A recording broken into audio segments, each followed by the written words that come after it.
What is up, my friends, and how's it going? And welcome back to the second episode of our Let's Play live series as the Nervii with your fellow comrade Summary. Just waiting for the game to load in, and I have a few good news that I can share with you guys, and that is that I have actually played quite a bit of the Roman series, and I have been able to kind of recreate. I'm not going to click on the save game files, but I can basically show you some of the save games that I have basically almost reached the same level as I was previously with episode 12. So there's some good news to that.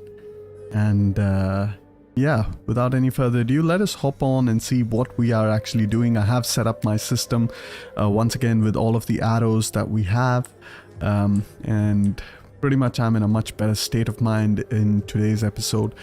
And as you can see in the previous episode, we started out as the Nervii in Atuatica. We managed to conquer Treverorum, and then through some AI stupidity we managed to take over Vesontio, Bebracte, Cenabum, and then finally we took over Nemetosena as well. We do have one army over here that is almost at the composition that I desire. What I can do is actually go ahead and disband this Gallic mercenary cavalry. Apart from that, I do want to disband some other units, so we can go ahead and disband this Javcav since I don't really need them anymore, and get a couple of these Nervii Maripos. And you might notice amazing to know that the series won't die. Vertan Vahan, welcome to the live stream, glad to have you with us. And apart from that, as you can see, I have updated the Maripos unit card for the Nervii faction because I didn't really like the original Maripos unit card, and this unit card basically features in our YouTube thumbnail as well, and I will be sharing it with the Divided Impera team to update it, because this is what the Nervii cavalry actually looks like in the game. So, you know, with that colorful as well as the face paint, and you know, it's a much more beautiful looking unit, so I felt that the unit card should reflect that. Adrian Tandrecki, hello, what's up? How's it going? Thank you for calling me the Total War Giga Chat. It feels good, man.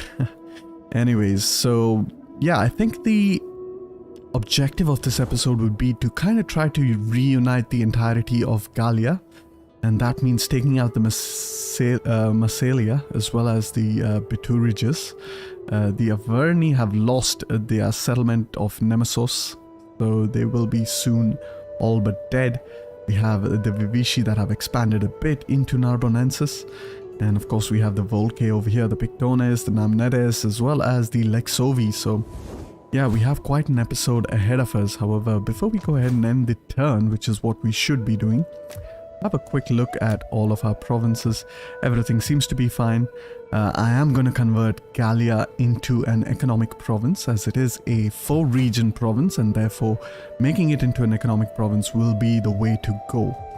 However, I think with that we can go ahead and end the first turn, but we're going to have a quick look at our politics, and we do have some characters with some really high zeal, and I think this character might be on a vacation. Is currently unavailable, is on a vacation to improve her cunning, so in the next turn we can use her to improve the zeal of these characters. And basically once we improve the zeal to 10 each, we will be focusing on, of course, improving the authority as well. Just a quick look, we can improve the authority, so let's go ahead and do that by doing a favor. You can increase the target's authority by 1. As you can see, she now has an authority of 4. Apart from that, we can also give her some ability to improve her gravitas. This over here is very, very good, very powerful, but I am going to take that much later on when I nearly have the 10-10 of authority as well as zeal. Marcus Aurelius, welcome to the live stream. Ryan Neely, sorry I'm late, about a minute late, Ryan, and welcome to the live stream. Glad to have you with us. However, yes, regarding our other political parties, as you can see, they're fairly loyal. We don't have a lot of public order issues, and most of them are loyalty issues. Most of them are coming from, of course, our taxation rate being on extremely high. And if we reduce that, we are making 2,000 denarii per turn, and I'm pretty happy with that. So let's just go ahead and reduce that. I mean, we could keep it on high, I just want to see what would that mean in terms of our public order, and Belgica is the only province which is suffering in terms of public order. So if I increase it a bit, then yeah, pretty much all of my provinces are suffering from public order with the exception of Gallia. So let's go ahead and turn that down to medium. Go ahead and end the turn and have a quick look at the chat. So guys, I'm really happy that, you know, I did manage to save up my Roman save games. Of course, that plus all of the mods that I've been working on recently, including the Ab Urb Condita, which is basically a Rise of the Republic submod that is being released on Steam with the help of Sergeant Meme Swaraj. We are overhauling the Rise of the Republic campaign. And tomorrow I will be doing a live stream at this exact same hour, and I forgot to mention it to you guys that my live stream for this month will be at this hour in specific, and that is due to the holy month of Ramadan. For those of you who are practicing, I wish you a very special and holy month and Ramadan Kareem. And the reason being is the timings over here where I live during Ramadan are a little bit different, which is why the live stream is a lot earlier than it usually is, and it will be that way for the entirety of this holy month. Christos Marios, FT Chidis. I'm fine, man. Glad to have you on the stream. How are you doing? Hope you are doing quite well. Okay, so we have... I thought I recruited a couple of these. I did manage to dismantle that building, so I can't really recruit it. However, that was a slight oversight. However, what we need to build here is probably another temple, I would say so. And meanwhile, over here we can move this army, Slugos 1 Remy, all the way up north, get a couple more of those Maripos cavalry. And just a quick look at our army composition. Rome 200 turn, and turn time is up 2 minutes. I'm on 5950x, usually like 20 seconds on turn 1. Any tips on how to reduce it? 200 turns, times up to... unfortunately, unless you're using manual mods, the end turn times are going to take forever, basically. So... using manual mods help it, but slightly, not that much, Christos. And what you actually need to do is you can perhaps check out my announcement. I believe my announcement playlist has a guide on how to install mods manually. However, as I was saying, basically our army composition, I'm pretty happy with it. I really like these Belgian young champions. They come from the third class population, a pretty strong unit for that, and they only cost me 62 denarii of upkeep per turn. Apart from that, I do like the skirmishers as well. They are really pulling their weight. What we do have is we're going to get 4 more cavalry. That should put us at about 35 units, which means we have room for 6 more units. Yes, 35, yeah, that's 6 more units. And for 6 more units, what I'd like to do is I'd like to have some units that could flank my shield wall so that my shield wall will not get encircled. And in order to do that, we're just going to have a quick look at the units we have available to us. And yeah, pretty much these spearmen are the spearmen I did not like. They cannot really hold a line. They have really low melee defense for a spear unit, which is surprising. Most of it is actually a shield value of 4, which does not match their unit card. This right here looks like a shield value of at least 6 to 7. So, you know, you have to look at about 15 melee defense, which they don't have. And so definitely not going to go for those units. Meanwhile, we can have a look at some of our other spear options. We have the Belgae Acubaguadoi. And I believe these guys come from actually the first class population, if I'm not mistaken. They're pretty respectable. If they come from the second class population, I might as well just go ahead and recruit them. And they do come from the second class population, and they are 300 men strong. So that is perfect. Let's go ahead and get a couple of those guys as well. We just need a couple of them to flank our shield wall units. And apart from that, we have 4 more units, which means we can get a bunch of reserve infantry, which is what I would like to see. And once again, a heavy emphasis is on the second class population. I would definitely like to diversify my population a bit and just get a couple of them because I can't really recruit anymore in this turn. Quick look at our provinces. Again, nothing much to do here. Our food situation is kind of borderline, so we have to watch out for that. What we can do is see if we can marry off some characters. Let's go ahead, and since they're very loyal, we don't really need to marry any of them off. Go ahead, improve the zeal of this character. She's at 9 zeal now. We also want to improve her authority, and we could send her on a vacation, which is kind of what I want to do, to improve her cunning as well. And meanwhile, this character can try to gain some food. So we are standing at about 7 food per turn, which is significantly better than 3, I guess. Our dignitary over here has leveled up. Roma SPQR, hi man, good to see you back. Good to see you as well, man. Glad to have you with us in this live stream. And yes, so what we need to do here is we can get the industrial as well as the empire maintenance. Empire maintenance is not that high right now, it's only at 10. However, you know, getting it down to 0 is always great, which is why we get both of these, the expert supervisor, which gives a -3 empire maintenance overall, as well as the political reformer, which does give empire maintenance, but it also comes with the public order debuff. So let's go ahead and do that, and then we can go ahead and end the turn. But before I do that, I really want to see where my spy is at, and I really want to move him up towards Iulio Bona. Have a quick look at my... Okay, I can get another dignitary, and I don't really want to do that for now. So let's just go ahead, end the turn, and see what we have in the next turn. So yeah, pretty much everything is looking quite good. The Roma series will be back on track, and starting this Friday we will be releasing episode 9. It's a pretty interesting episode. Episode 10 is where things start to get really interesting, in my opinion, in my personal opinion. And that is perhaps because, you know, in episode 10 we finally hit the Marian reforms, and yeah, that's when things really start to get interesting and Rome really becomes powerful, especially with my sub mod. And speaking of my sub mod, I haven't really got in touch with the author, which is Marcus, I believe. And basically he will have to update it for the 1.32 so that you guys can enjoy it yourselves in your own playthroughs as well. Alright, so some of the characters have leveled up. The Elder of Cenabum, let's go ahead, give him that tax rate. We could get the one that increases public order, but we have 100 public order, so we don't need to do that. We can get the Adepts Tradesman, that will give a buff to our industrial capacity. Meanwhile, we can change the ancillary over here to the Ambitious Magistrate, which is much better than the +4 trade income.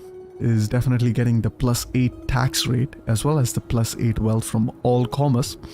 But before we do that, we're going to check our other person over here, and as you can see, this guy doesn't have a Governor General trait, so we can just cancel it and give him the Ambitious Magistrate. That way we retain more you know, Governor General kind of traits. And speaking of Governor Generals, Elder, okay, Elder is the correct terminology, so I'm going to retain that. And we have also completed a technology. Quick look at our technology. We have raised sites completed. Apart from that, alright, I think over here what I was trying to do is build a Veterans Hall so that I can get access to the Belge Cavaros, which is an improved version of the youth or the young champions.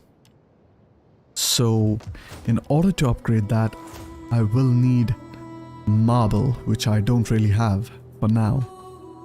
And I do believe the closest source of marble is over here, so if I do push my way down towards Burdigala, I will get access to marble. However, that being said and done, there's no point in researching this just yet. What we can do instead is perhaps research the mint building, which is quite important, and it also improves our tax rate, so let's go ahead and get that. Quick look at our politics once again. And Ben Murray in politics. In politics, what about in politics?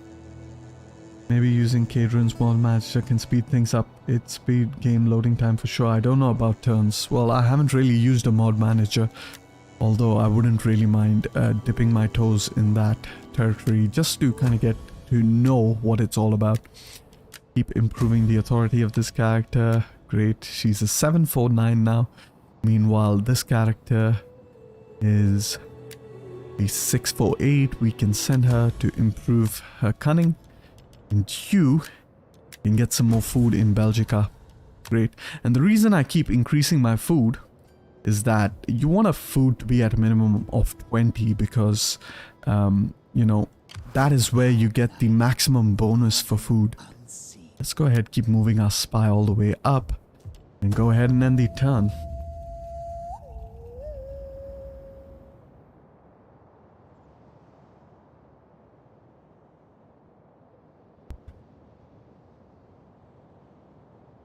Alright, Ben McMurthy, yeah, I will go ahead and explain in the next turn how I end up doing my politics.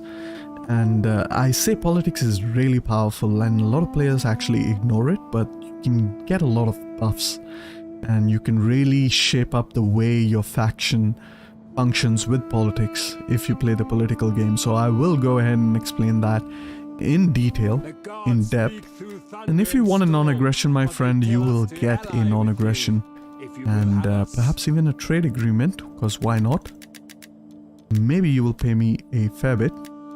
Just pay me for the trade agreement for now. Military access, that's weird. Okay, non-aggression. You are at war with the Vivici and the Volke, so I don't want a non-aggression with you. What I will get is a trade agreement. Okay, we'll put it up to about this much. Okay, you accept? Good. Any amount of money is good money. And okay, there's a spot of luck. We do have an army of the Iuliobona that is moving its way towards Nemetosena, which means we could attack them in the next turn. And I did forget to move this army up, which is what I wanted to do in order to recruit the last remaining troops. So let's move him up into Atuataka so that he can level up. And go ahead, get 3 more of those units.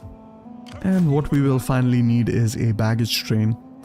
However, our spy over here, just a quick look at what's going on over here. And if we defeat this army, then the road to the Lexovi capital is open. So let's actually go ahead and fight this battle.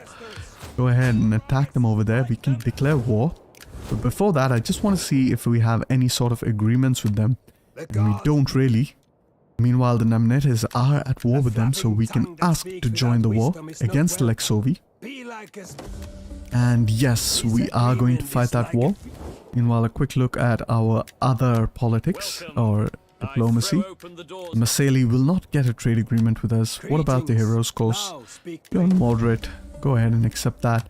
The Helveti is also on moderate, but they will not accept. And before we go ahead and fight the war, let me quickly explain politics. So here we are in the political panel, and this is the character tab, and in the character tab you have your family and you have other nobles, and usually other nobles can splinter off from your party and form a new party if you have any less than 4, and we currently have less than 4. So it is best to actually adopt such characters. So let's go ahead and adopt that character. And now he and his wife are part of our family tree, which means they will never splinter away from our family.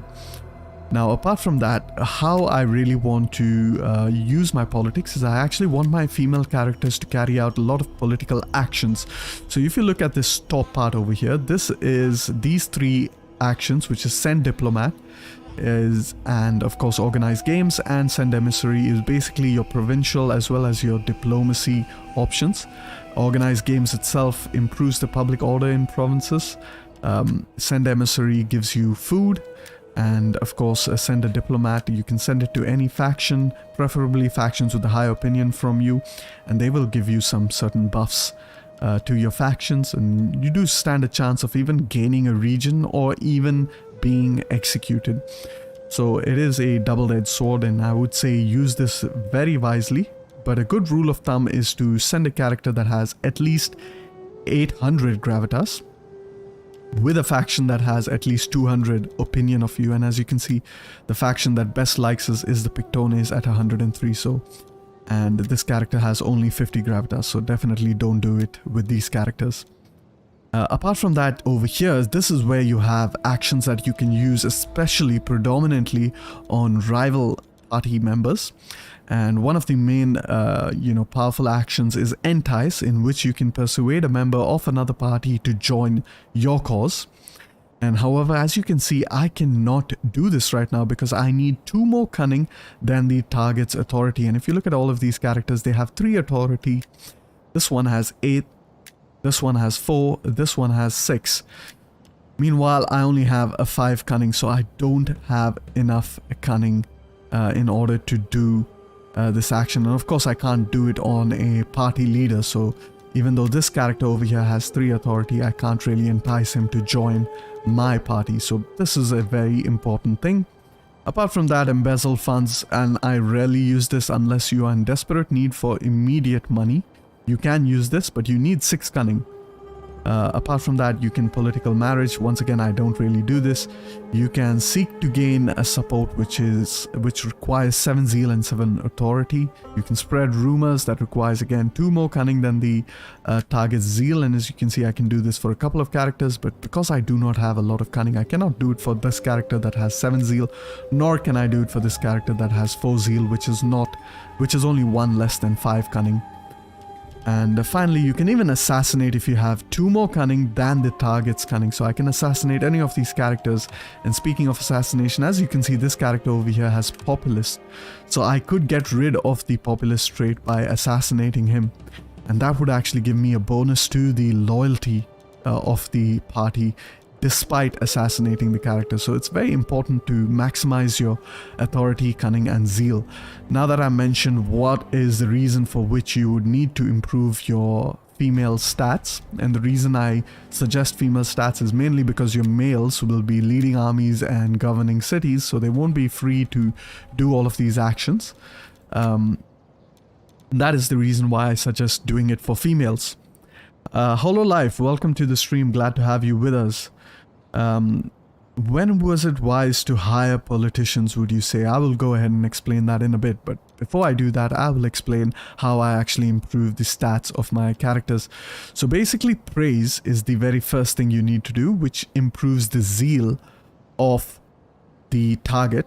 And you basically need 2 more zeal than the target's cunning. So as you can see, I have 8 zeal, and this character has only 4 cunning, so that's plus 4 in comparison. So I can go ahead and praise this character, so it will, or this character Gayama will go from 9 zeal to 10 zeal.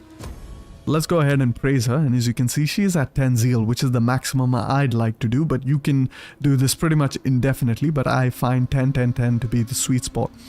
And the next action you can do, and I prefer to use male characters for this action, is to do a favor. And do a favor basically requires 2 more authority than the target's authority, and by doing this you can improve the target's authority by 1. And as you can see, the target's authority is at 7.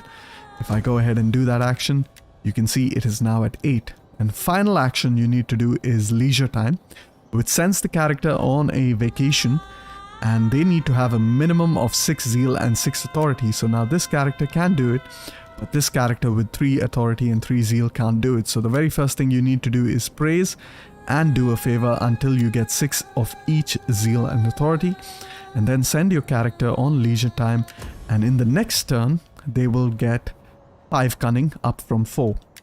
Meanwhile, this character over here, yeah, we're pretty much done with that. And to hire politicians is basically good depending on your influence, I would say so. And you want to balance out your influence no matter what faction you play based on the government form you're playing as. And as the Nervii, for example, you're playing as a chiefdom, which means your balance of power, is ideal at beloved. And as you can see, we are currently at admired. So we want to get more influence, and the way we get more influence is by hiring more family members. And as you can see over here, we can't really hire more family members, but what we can do is hire rival party members, and then we can entice them to join our family, thereby increasing our influence. That's one way to do it. The other way to do it is, let's say for example I am at peerless, which is too high of an influence. I want to minimize the number of characters I have in my own family tree and actually maximize the characters I have in my political rivals, and then it's pretty straightforward. You just hire some more political rivals, and preferably rivals with 3 ambition, as you can see over here, will have the maximum number of influence, because this character's influence is measured by gravitas into ambition, which basically means 121 into 3. So quick math, that's 363 total gravitas, which factors into his influence, as opposed to this character that has more gravitas but less ambition. So he only has 166 times 1, which is 166. So even though this character has more gravitas, this character has more influence, or is contributing more towards influence, as opposed to any of the other characters that we have over here. However, that being said and done, let us hop really quick into the battle against the Lexovi. And my guess is that they will not retreat. They have some pretty good units over here. However, we have superior units. So let's just quick save and hop right into the battle and begin our first battle. So Ben McMurphy, I hope I really answered all of your questions regarding politics. And yeah, you should pretty much just try your hand at it.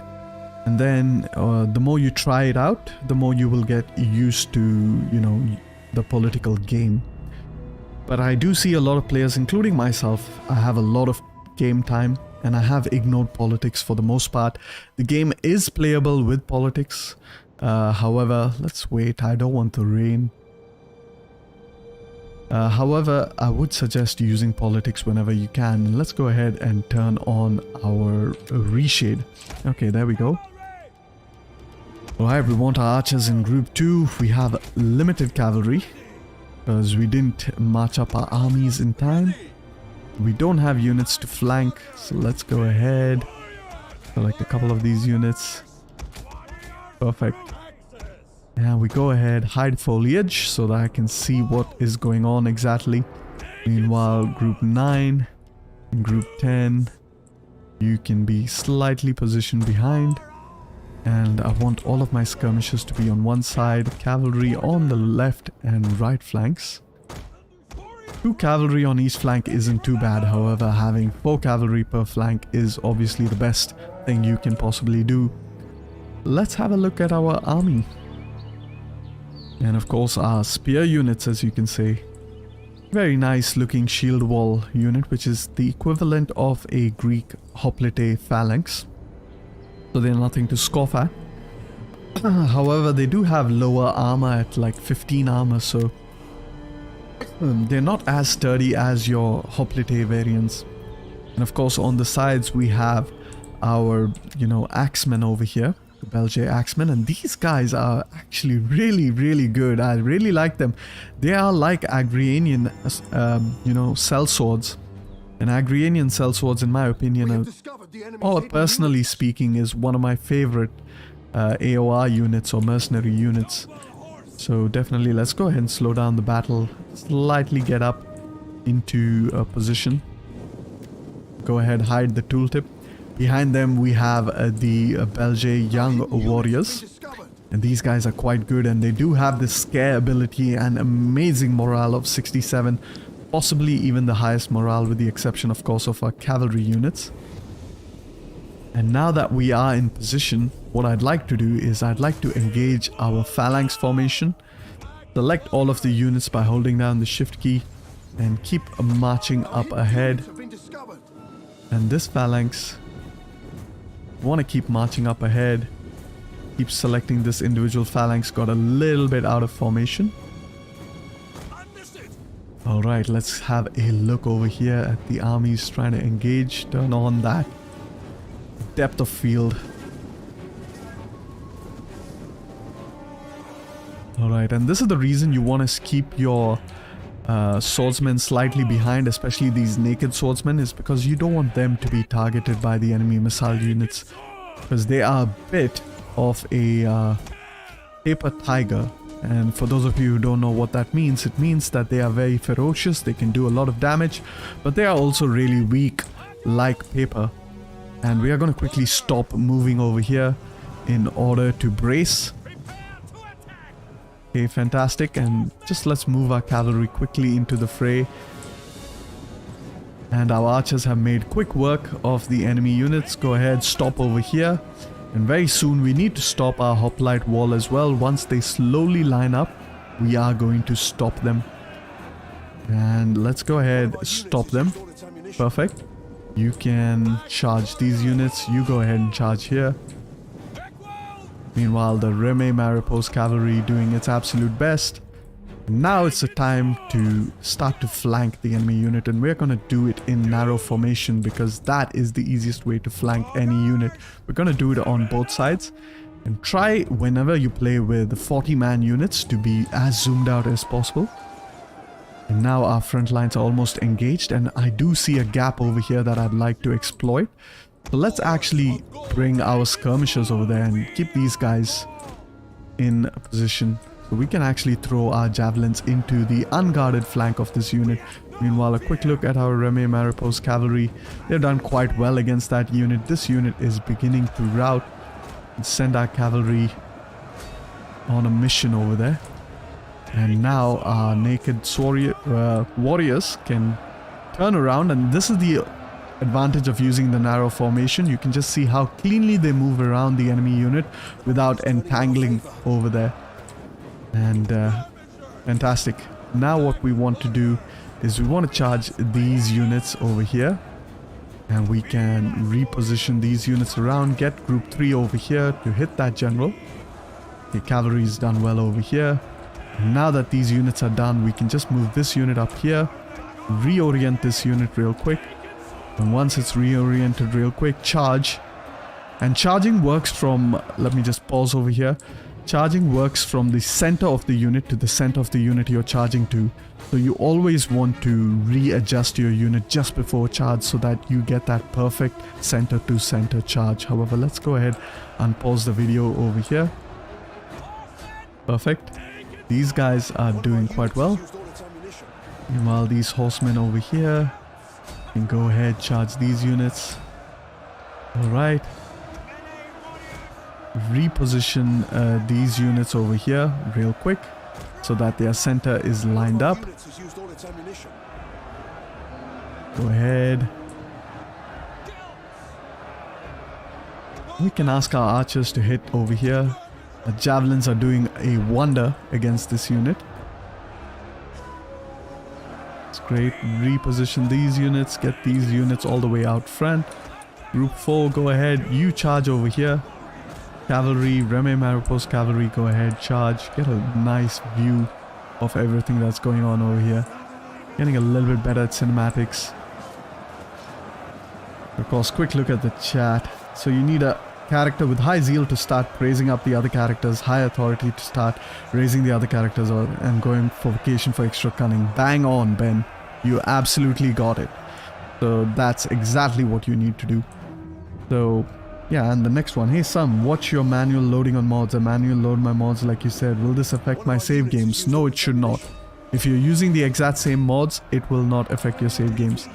Okay, these cavalry kind of got caught by those spearmen, so I really want to get out. And we can use our naked swords to attack this unit.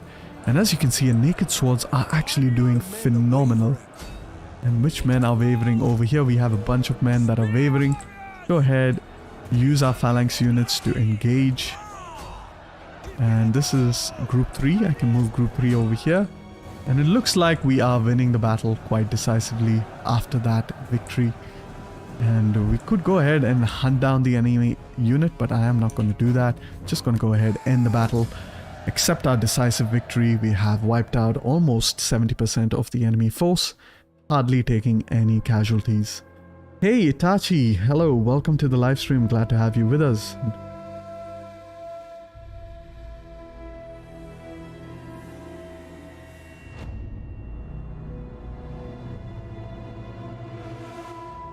So as you can see, of course, these naked warriors over here doing 237. That is insane, really. Our archers also really pulling their weight, and of course the skirmishers doing quite well. Our shield wall units, I don't expect much of them in terms of inflicting casualties, but they can hold the line, so they are very respectable units, hardly taking any losses. They will come in handy when we are fighting armies that have superior frontline units like the Romans and so forth. Let's go ahead and enslave the captives. And you know what we could do? We could have a quick look at our politics, and I want to see our summary. We have the maximum number of armies we have. Let's see if the Lexovi will want to piece us out for a confederation, and they will not. So we're gonna have to deal with this the hard way, I guess. And we can just simply auto-resolve this one over here. And I really like how the Nervii generals look. They have that mix of Belgae as well as Germanic, appearance, which is quite nice. And we are in Lexovi territory, and we can't really reach their capital. And we can't really reach our own territory, so I guess we might as well just keep pushing forward. Meanwhile, get the military logistician for that extra army upkeep cost reduction. And we don't really need the replenishment per turn just as yet, because we can't really replenish.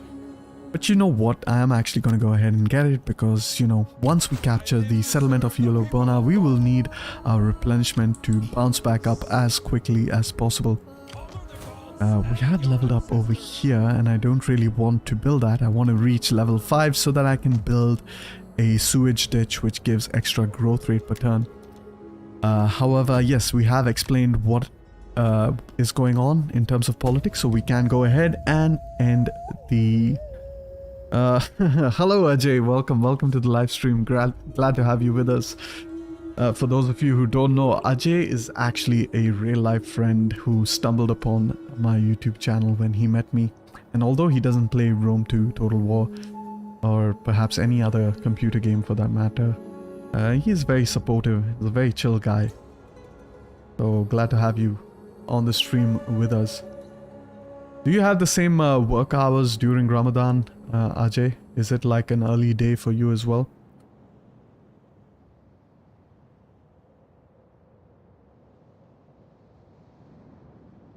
Finally caught me live, no scope. Yeah, glad to have you on the stream, and like one of the things I find really unfortunate is that, you know, I can really only ever stream at particular hours depending on the situation, and of course this being Ramadan, I stream during the afternoon, right after work. However, you know, if it's not Ramadan, then we have full working days. And then I have to pretty much stream at 7. So pretty much people who are not in approximately the same time zone as me kind of miss out on this stream. So that is really unfortunate. Keep moving our spy, Nemeto Sena.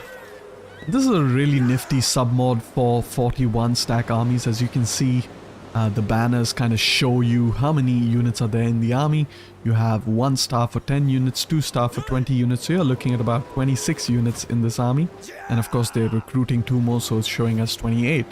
And if you go ahead and look at my army, you can see that it shows me at about 33, 31, 33 units. However, without any further ado, let's go ahead and attack these guys.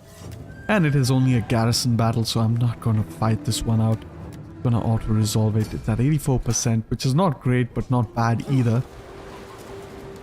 Go ahead and enslave these guys as well. They're going to retreat, but not far enough, so we should be able to wipe out the faction.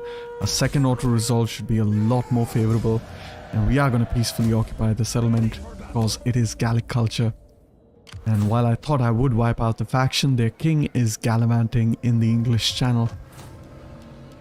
Alright, let's go ahead and dismantle all of these buildings. And we are replenishing our troops over here. Meanwhile, it is a harsh winter over here. That kind of sucks. We are going to take a bit of attrition. And since we are going to do that, we might as well just move towards Nemeto Sena. What we want to do once we reach Nemeto Sena is that we actually want to get a baggage train as well. I might be able to get a baggage train over here. And I can, so I'd rather just get it over here. And apart from that, quick look at our politics once again. You are in England, right?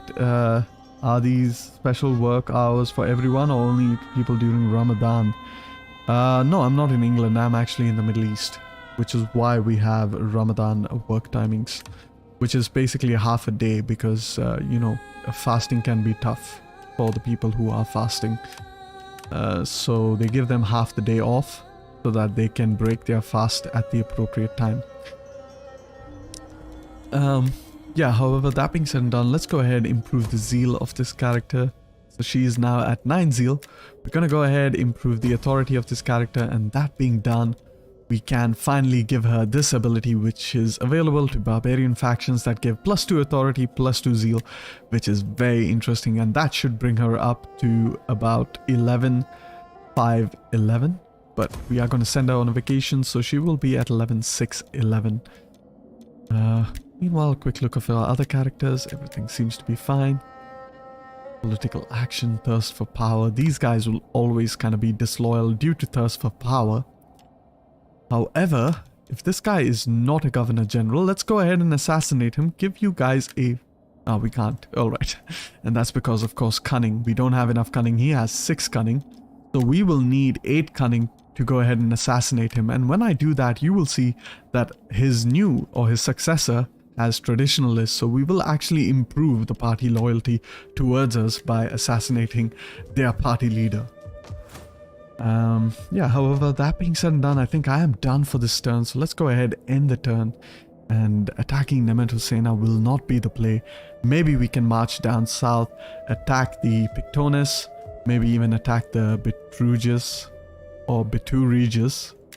I'm not used to pronouncing that faction because it is not available in the base game, and it is more or less a releasable faction. But here we can just give them that tax rate modifier edict. Go ahead and end the turn now. Aryan Rana and Lucas Lemon, hello, welcome to the live stream, both of you. Glad to have you with us. And of course, fun to catch you live. Much love to your viewers as well. Thank you, Ajay. Yeah, glad to have you guys with us, man. It's always happy to see regulars tune in for the live stream. It really means a lot to me, and it really allows me to get to know you guys a bit more personally as well.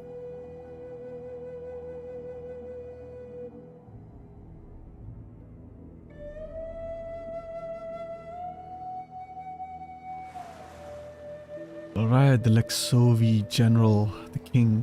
We might just go into the English channel and take him out.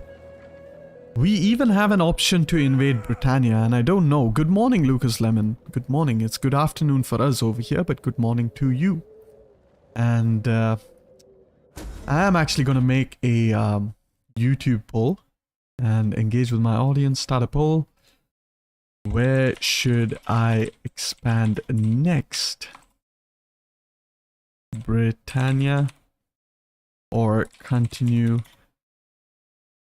in Gallia?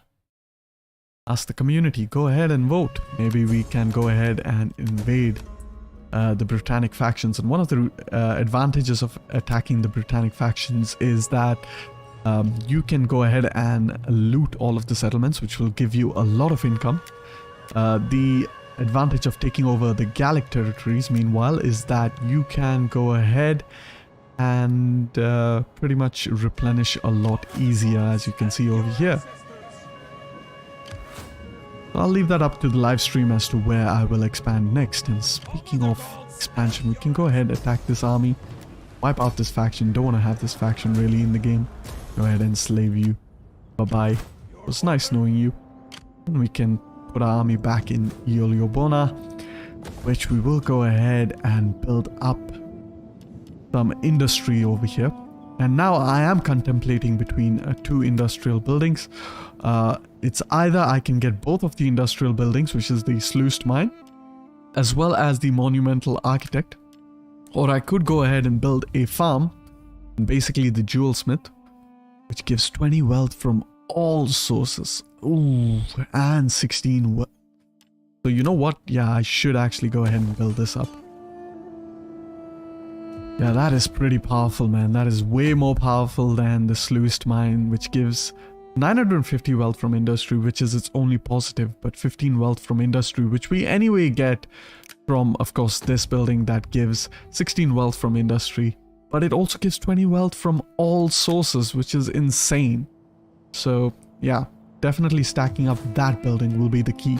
However, to stack that building up, what we need is, I believe, okay, we just need to research, and we are researching that, so that's great. Let's go ahead and level up some characters that we can. We don't need public order. What we can get is growth rate per turn is pretty powerful, so let's get that.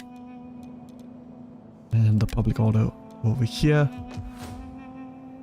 Perfect. And with that, I think we have done with politics for this turn. We'll just have a quick look to see. And the easiest way to know that is by, of course, seeing the gravitas requirements. And as you can see, our gravitas requirements are not there yet.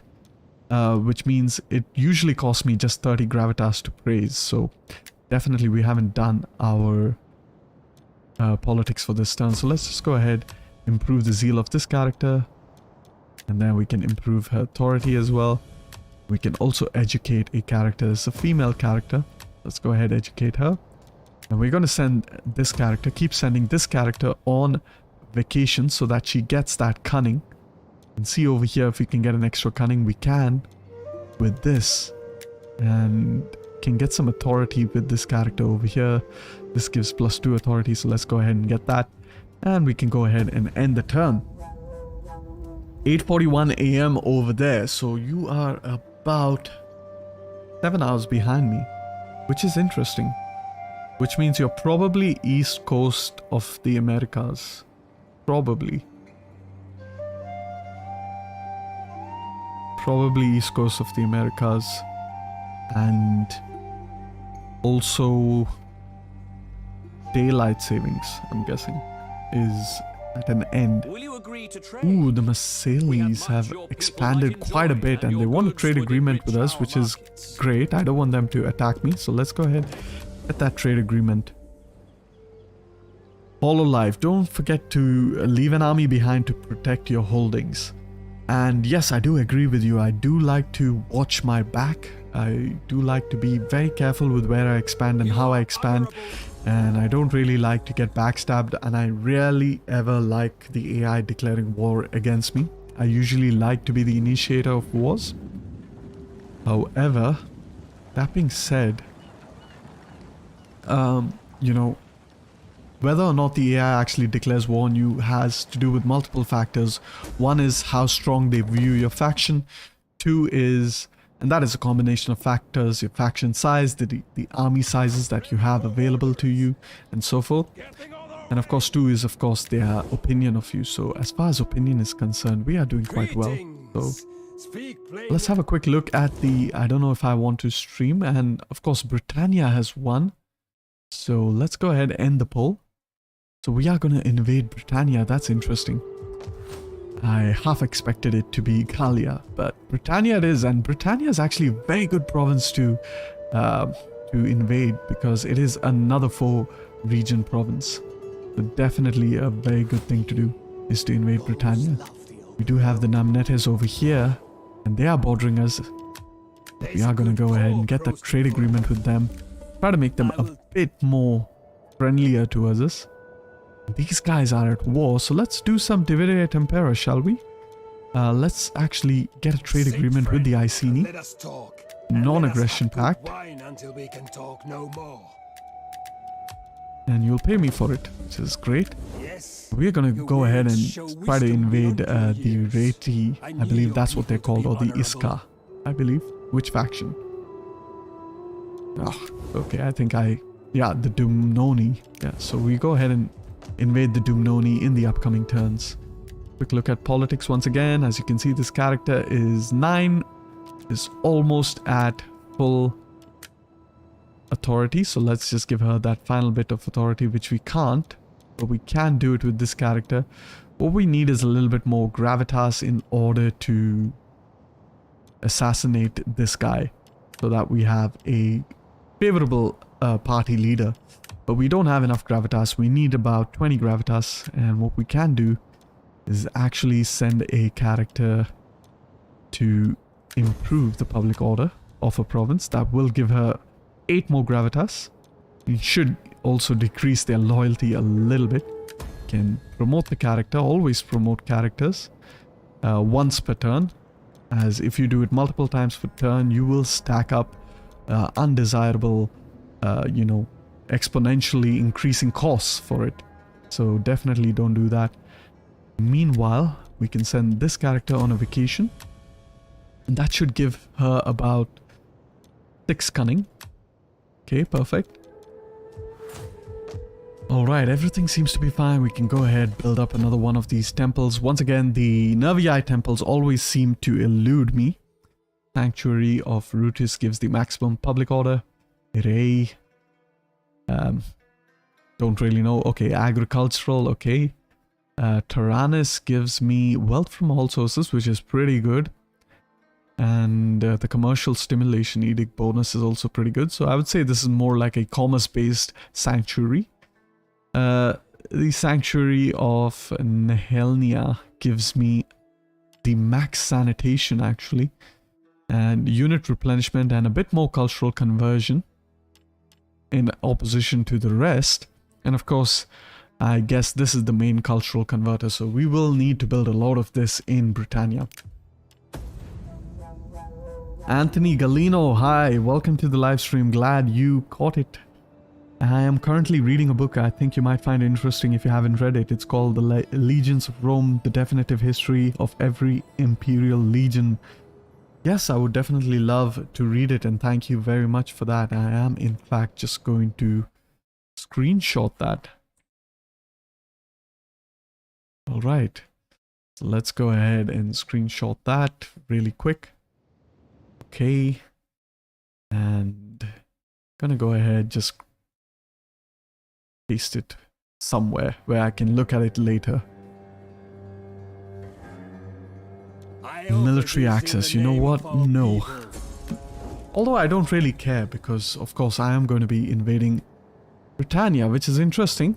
The Britons have just taken over Isca. But a promise is a promise. So we are gonna have to break our non-aggression and fight the Britons. What we're gonna do is we're gonna transfer over all of our remaining troops. And we have a bit of an issue here. So 1, 2, 3, 4, 5, 6, 7, 8. Okay. 9. We can get 9 units across. So something seems a bit off. I think it might be the baggage train is an extra unit. 1, 2, 3, 4, 5, 6, 7, 8, 9, 10. We have 10 of you. Okay, let's get them in one by one across. Right, so the baggage train is extra. I don't know if I want to get rid of it. And you know what? That's interesting actually, really interesting.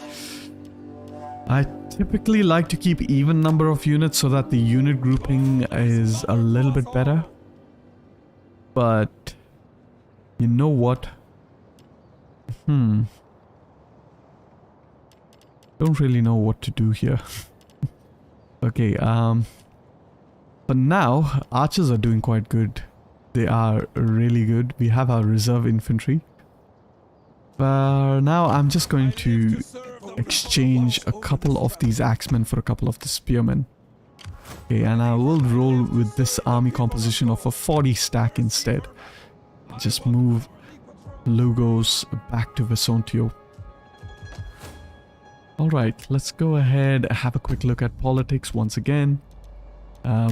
Can go ahead and now assassinate this character, and as you can see over here, we have -5 loyalty and it's -10 due to the thirst for power. So if I go ahead and assassinate this character, I will get +10 to the loyalty, and of course whatever bonuses the other character gives me, which is traditionalist, which gives me +1 loyalty for where our culture is dominant, which is pretty much everywhere. We have 3 provinces, so that should give us +3. So we're looking at about 8 overall loyalty. So let's go ahead and assassinate this character. And as you can see, yes, our loyalty has improved quite a bit. But of course, the political action of assassinating a character has, you know, played a significant role in that. And since we have a new politician in charge at the Council of Chieftains, we can go ahead, make him an admiral governor. Elder Yobona. And a promise is a promise. We are going to invade Britannia. And the way to do it is actually disband all of our treaties. This is going to make us untrustworthy, unfortunately, which is a little bit of a nuisance. And the next turn is winter, so there's no better time to actually venture forth into the sea. So that in the next turn we get close to the land, and in the next turn we finally move into the settlement. Alright, let's go ahead and end the turn.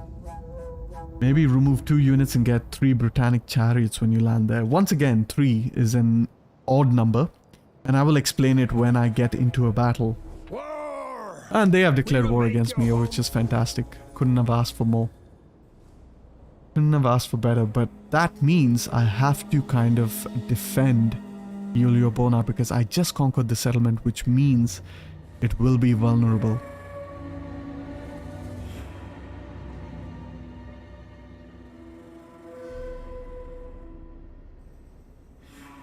So now that the Britons have declared war upon me, at least I will not be unreliable, which is exactly what I wanted. And this should be a pretty interesting episode, which I will have to rename.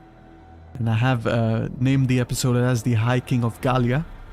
So I will go ahead after the stream and rename it into the invasion of Britannia, of course. Child is born. Okay, and now we can move really close. But I don't want to go too close. I want to be close enough, and the reason being it's winter. And I don't want to get any winter attrition. Let me see, actually. Let me go on. Okay, there's no winter attrition, and this army could potentially attack me. Let's have a look at the garrison. The garrison is very weak, so we have an advantage over here in Isca. That is great. Meanwhile, we gotta be very careful and look at our own garrison in Bona, which is pretty respectable, so I don't think any British army for now can attack us. So let's keep moving our army across, because we need an army in the mainland. And we have a population surplus in Germania Minor, so go ahead and build that building, which is the equivalent of a sanitation building that gives growth rate per turn.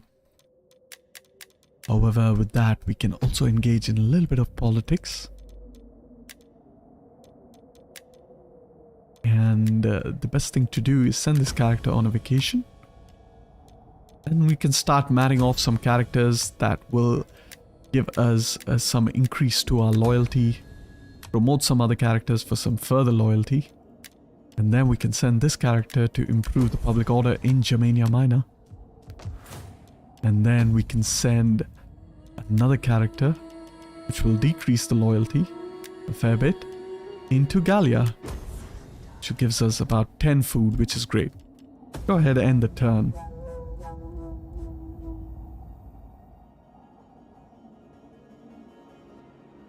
Hololive. So I will explain why I kept my army as a 40 stack. And the reason being is who the Iceni.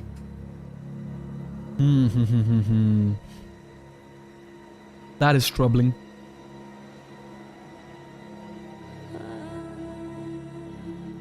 I don't really know what army they might have. And the reason being, Hololive, that I keep it is because I want an even number of units. And that is because my unit groups tend to be a little bit more cleaner that way. So let me explain it once I actually get into a battle.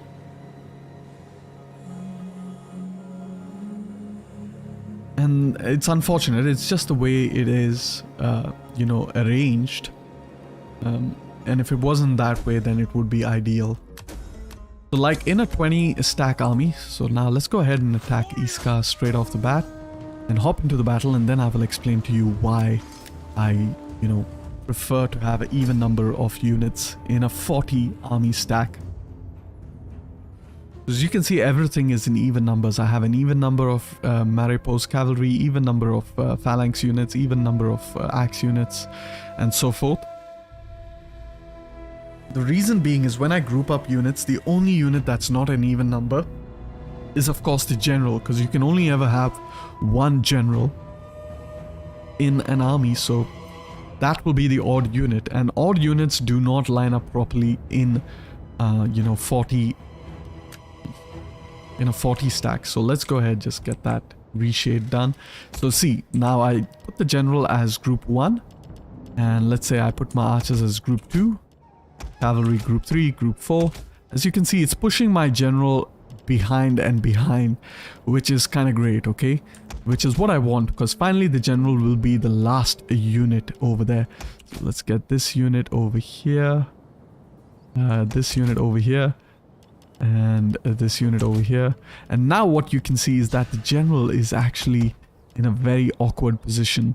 Get our other guys over here.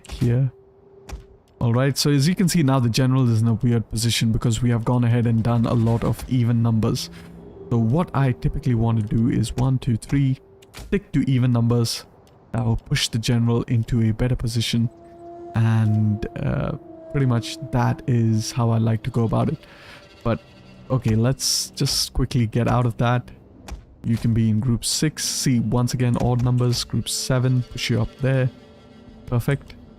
And now we get these guys in group 9, group 10. So now as you can see, the general is all the way at the edge, which is what I like to see, because I don't want to search for my general in case I need to see him at a glance real quickly. However, let's go ahead and arrange our armies. Unclick both of these units. Great. What do we have here? Okay, we have these units in the center for some reason. Okay, so I am gonna actually include them in group 7. Okay, and that should kind of solve it. Perfect. Then group 6. Do we have a group 6? Yes, we have a group 6, which we're gonna make it 2 once again. Put you over here. Put you over here. Ah, come on. Group 6. Okay, there we go. Alright. Get a couple of these units over here. And a couple of these units on this side as well. Put our archers here. General behind. Get a cavalry all the way on the flanks. Massive army actually. Too big for the settlement. And then we are going to get our skirmishers somewhere over here. And we have our final reserve troops. The reserve troops will be used to plug in any holes in the enemy line. So I stretch them out as widely as I can. Hold down the control key. Press the down arrow key to narrow up their formation. And if you do that about 7 times, they should form a nice square like that. And now my reserve infantry is ready to reinforce any section of the front line. However, let's go ahead and start the battle.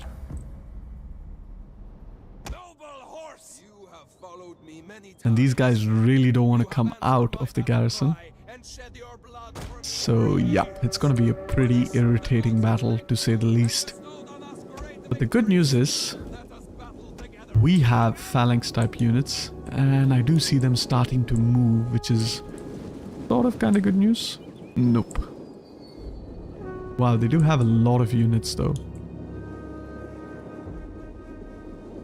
Let's just fast forward it a bit here. Sorry, press the wrong button. Alright, and we are going to move our phalanx units. We can take just about 4 of them. 1, 2, 3, and 4. Move them up over here. Get into a narrow formation. And we actually have 5 that we can 1, 2, 3, 4, 5. Get you up here into a narrow formation. Pull you back a little bit so that you form up first before you move ahead. And then we can take the other 5 and form up behind them. Meanwhile, move our archers all the way up so that they can begin to engage the enemy. Alright, phalanx units are in position. Let's go ahead and pull them up all the way over there. other phalanx units can come behind. You can be a sort of kind of a reserve once the front unit takes a bit of damage. Go ahead, burn down these walls. And we can slow down the battle.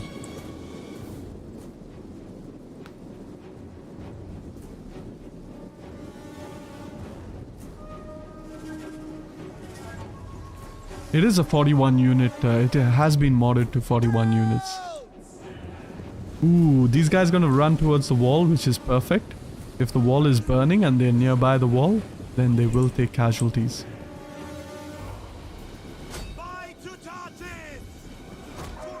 Okay, as you can see, the wall is burning, and once this wall kind of collapses, then they will take a lot of damage. Let's just hide so that we can, as you can see, a couple of them get absolutely destroyed. We want to keep burning down this wall as well. There we go. Boom, another couple of units get absolutely destroyed.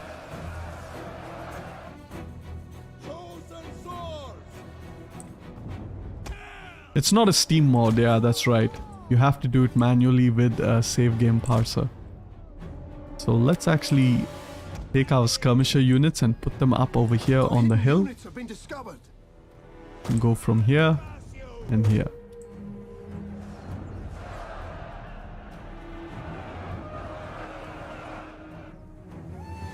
What I want to do is I want to move my general close by, but we can put him up in the trees over there, so that he will not be targeted by enemy missile units. And even if he is, he will have a little bit of some defensive against them. Our hidden units have been discovered.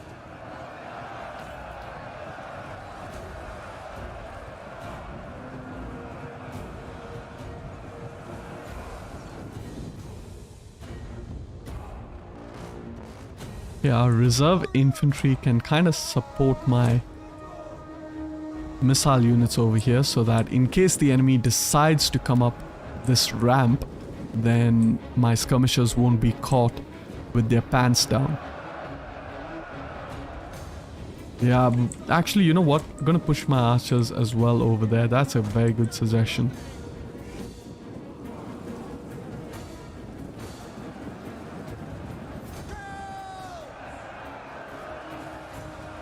Of course, you can have a nice look at the battle. And I'm starting to get used to, like, you know, using my reshade in order to get some really nice shots of the battle. Go ahead, keep attacking over there. And very soon we will need to relieve the front line, because they are starting to take a little bit of casualties.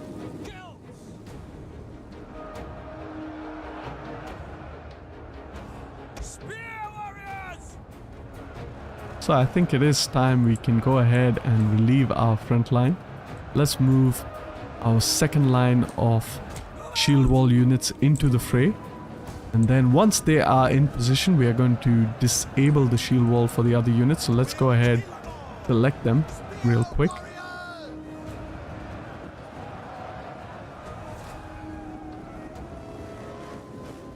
And as you can see, they are trying to come up. Oh, and they have a cavalry unit over there.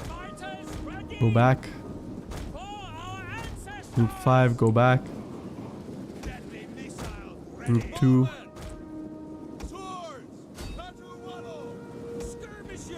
Okay, Group 5, get there. Reserve infantry, block that entrance. Okay, get these units. Click over here as well. And we are going to disable the shield wall. Get our cavalry, our general really close. And then pull these units behind. And as we pull them behind, we are going to inspire so that they don't rout while retreating.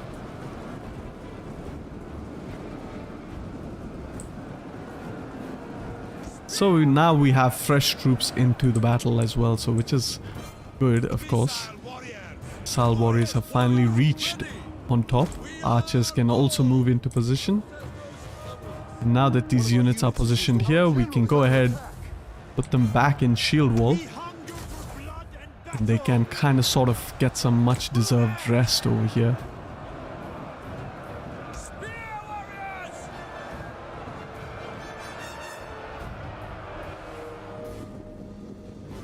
Okay. Let's get our swordsmen into the fray over here, start to attack some of these units.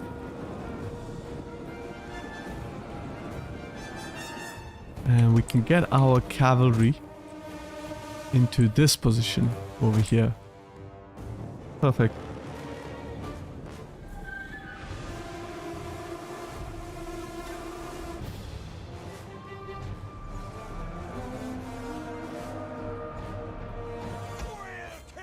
Our general close by can even inspire the entire army.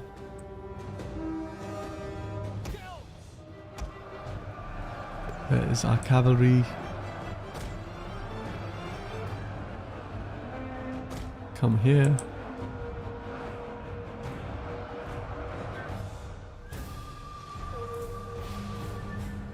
Really tossing in a lot of javelins as well as missile units onto these units over here.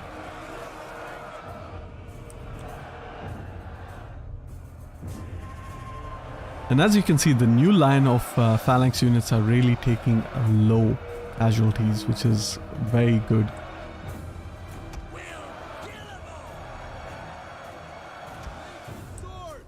Let's get our naked swordsmen over here for that flank, as they do have that morale advantage. Warriors, move out! One of our units has used all its ammunition. Warriors, Cavalry can come here. The naked warriors come all the way over here. No, okay. You have to come this way and then this way.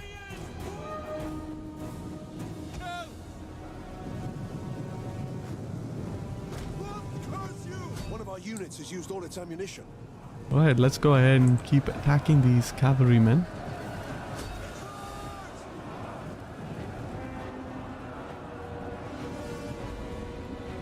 Nice, and they should want to retreat as well.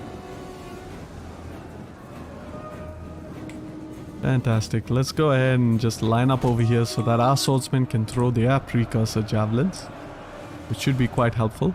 Form up over here so that we box the enemy inside.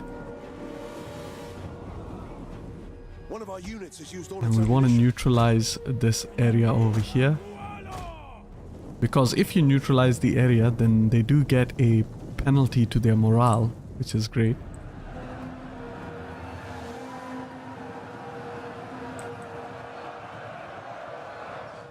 Okay, we have a bunch of spearmen that are returning into the fight. So what we are going to do is just move our cavalry Units has used all its ammunition. a little bit in order to flank them from all sides.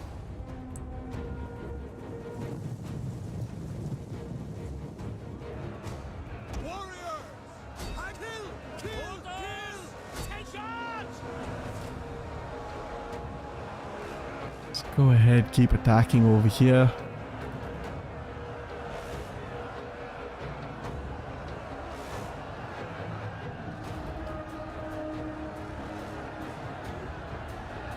Okay, we're done over there. Warriors, reposition. Reposition real quick. One of our A units couple has of used these all its warriors can start throwing their javelins into horse units. Throwing javelins into horse units is a very, very, very powerful move.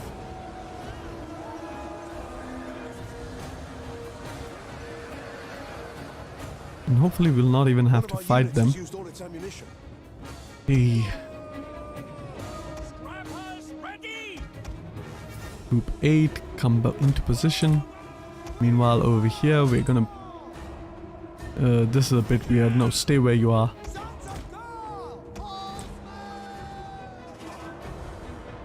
And let's go ahead, group all of these guys into one group and go ahead and charge. These guys are getting tired, these guys are fresh, so we might have to circle them again. Move out! Spear warriors!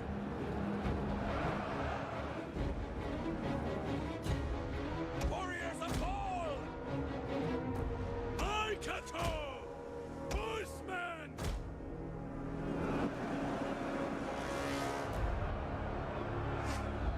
Naked swords! Okay.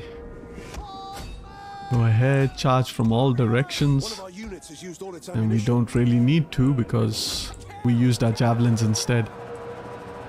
Naked swords! And now these naked swordsmen should actually do quite a bit of damage because they do have the scare ability. So there we go, we're starting to scare out the enemy units, which is great. We can move our other cavalry as well towards that direction. Meanwhile, move all of our archers away. Get running!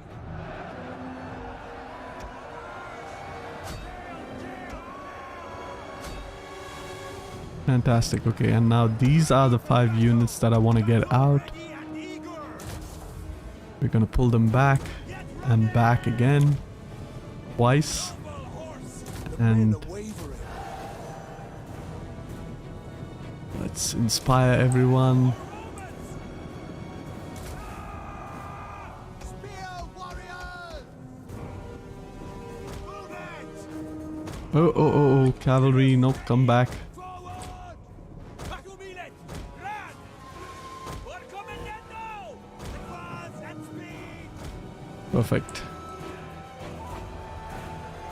Melee warriors!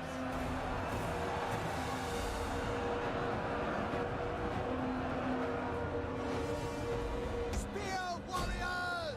Kill! Spear warriors! Wars of gold! Arcago!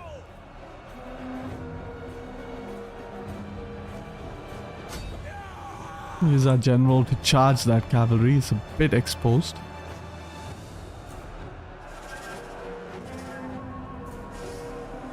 Good.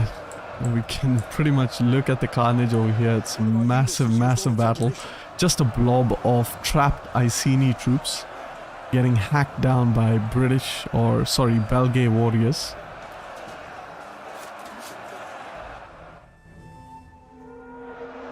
Absolutely. Group 3 can now come up over here, where you can hopefully throw your javelins.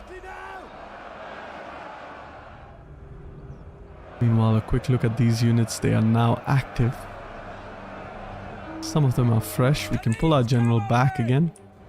As you say! Spears! These units are really tired. Go ahead and put them in that phalanx formation. Get a couple of these axemen into the fray.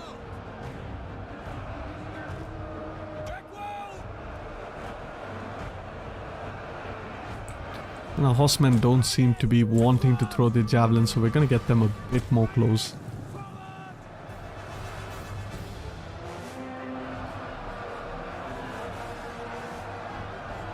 Naked sword! Hold formation! Warriors, move out!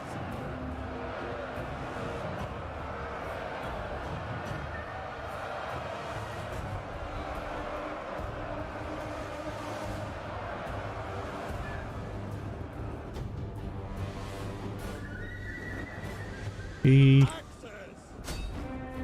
really need to break these units, but of course it's going to be hard. It's not going to be easy to do this, because of course they're just a significant blob, but if we can get a couple of these wavering units to rout, then that should pretty much spell doom for the remainder of the army.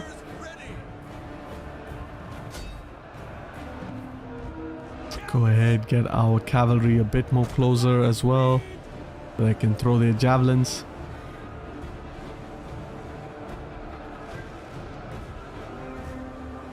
One of our units has used all its ammunition. There we go. They're starting to waver a lot more.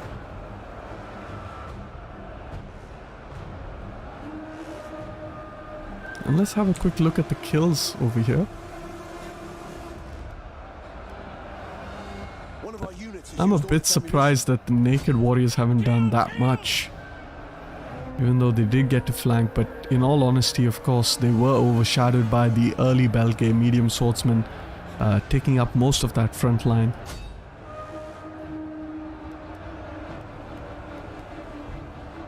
You can see one unit is starting to rack up some kills, and with that we are going to go ahead and win the battle. So let's just go ahead and end the battle, because it is a siege battle, which means we should wipe out the entire army. Very decisive victory. We killed almost 10 times our number, and with that we have gained a foothold in Britannia.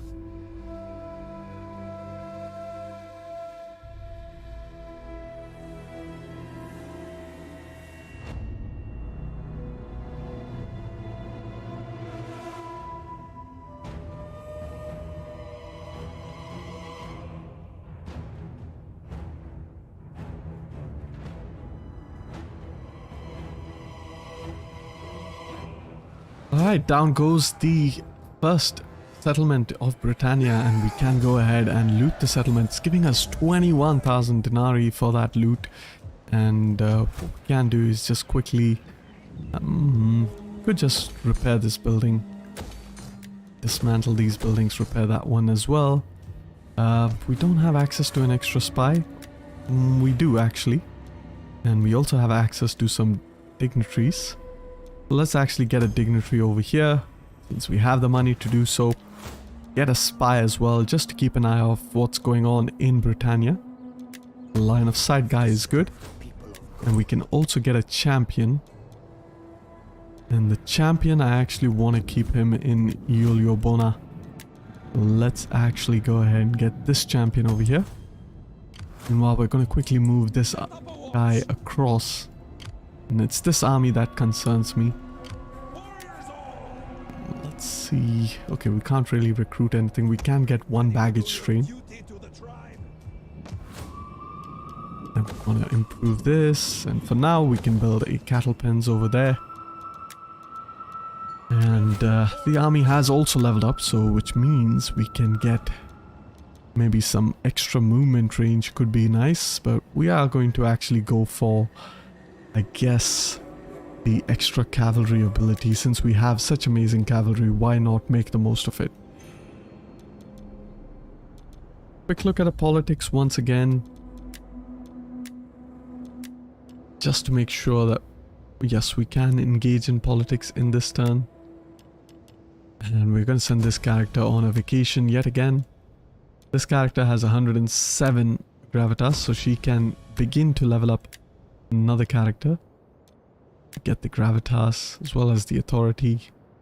And you can go ahead and get the zeal plus authority, so we don't have to level you up anymore, which is great. And while this character can improve the public order in Britannia, then what we need to do is we need to marry off some other characters. Let's do it with the party that's the least loyal. And we can get some food in Germania Minor. Perfect.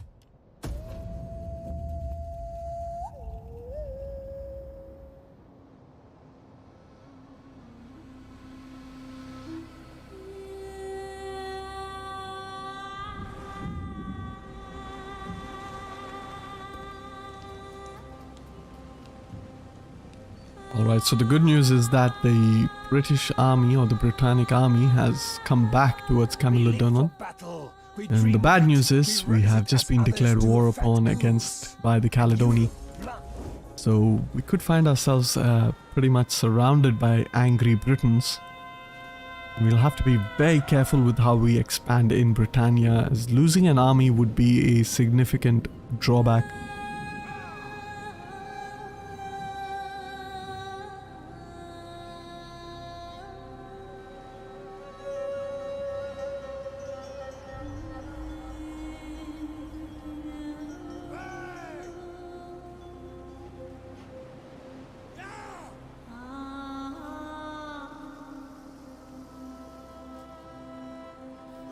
So, how many of you guys are excited for tomorrow's live stream, which will basically be showcasing my Rise of the Republic submod?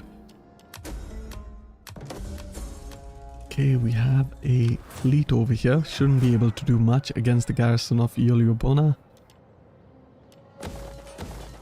Go ahead and level up that. Meanwhile, we can move our army, and it has reached Treverorum, which is great. Nope, it hasn't. So in the next turn, we can be in Vesontio and start recruiting up our secondary army. Meanwhile, over here, send our spy all the way up there.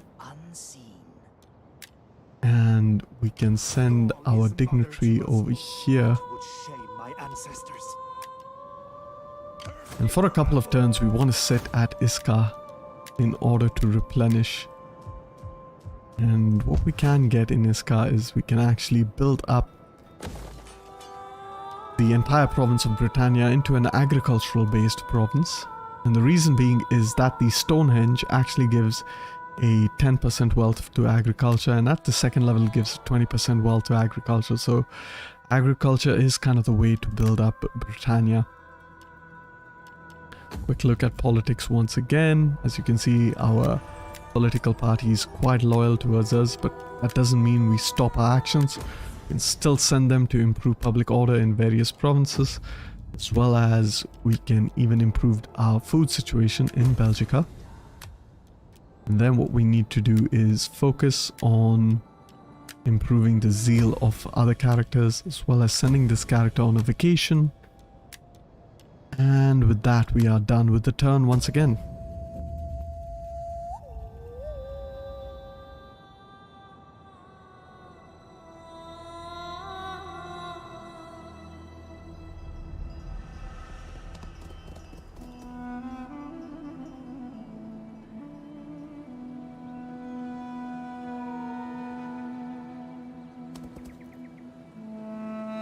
Ooh, we have an army of the Caledoni that's kind of gone in ambush stance over there.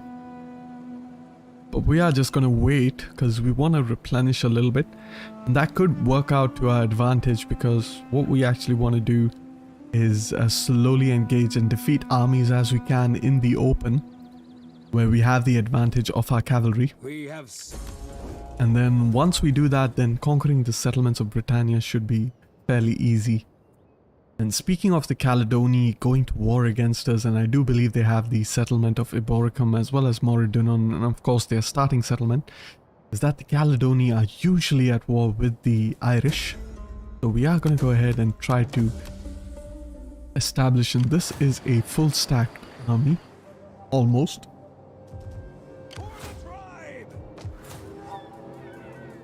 Okay, so we can replenish in this turn. And so we hope to replenish before we engage with this army, which is pretty stacked. Let's have a quick look and see what exactly he has. He has quite a lot of good units. I mean, these spearmen are really good. These axemen, Britannic axemen, quite the equivalent of our own axemen. But he doesn't have a lot of cavalry, so what would you have of me? Move over here, have a quick look at Moridun. We have another stack over here, that's 36, that's pretty massive. So yes, you guys, we are gonna have quite the battle on our hands. Quickly establish trade agreements with all of our factions that surround us. Whichever faction we can afford to do so. Fantastic. This opens up a plethora of other factions. Trade. No, I don't want to trade with you because I want to be friendly with the Romans, if I can do so. Athena give you wisdom so that you go ahead and see. Okay, we can get a trade agreement with you. The Belarus. Interesting. Get a trade agreement with you as well. And the Galati. Well met, friend. Satan, let your words move me to anger or agreement. Okay. I can sense that my gods smile on us and our agreement. This is I mean, we could get a trade agreement with Carthage. It's on low, so they won't really trade with us. I don't want to do that. I want to be friendly with the Romans at the start of this campaign. Meanwhile, the Suebi is what concerns me now, that they've grown to quite a massive size and they have gotten rid of all of their rivals, so they could potentially declare war on us. So what we are going to do is we are going to do a little bit of how the Romans dealt with the Suebi. And 1, 2, 3, 4, 1, 2, 3, 4. Get a couple of... We don't have a lot of second class population over here.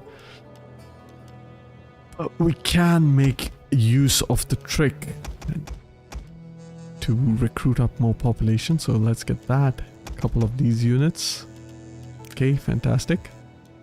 And with that we can go ahead and end the turn, but very quickly have a look at our champion. March him all the way down there to military train. And technology wise, what we want to do is we want to build that final jewel smith level, so we can convert everything into a jewel smith. Okay, fantastic. And just a quick look at politics once again.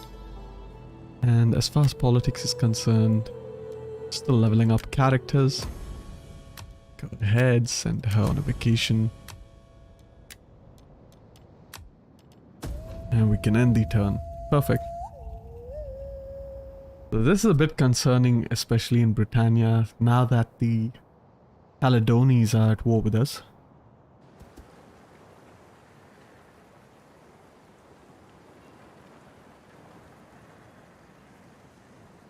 So let's actually have a look and see what they are going to do. They are actually going to attack us at Isca, which is a bit problematic.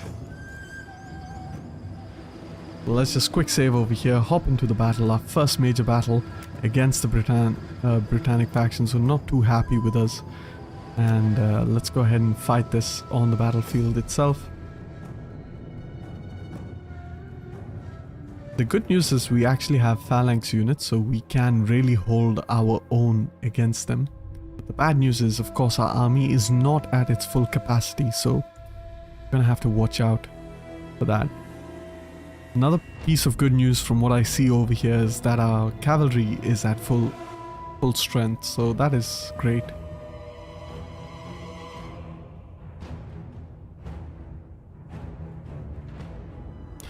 So just about 2 turns into conquering our first settlement in Britain, we find ourselves a faction leader surrounded by angry Britons.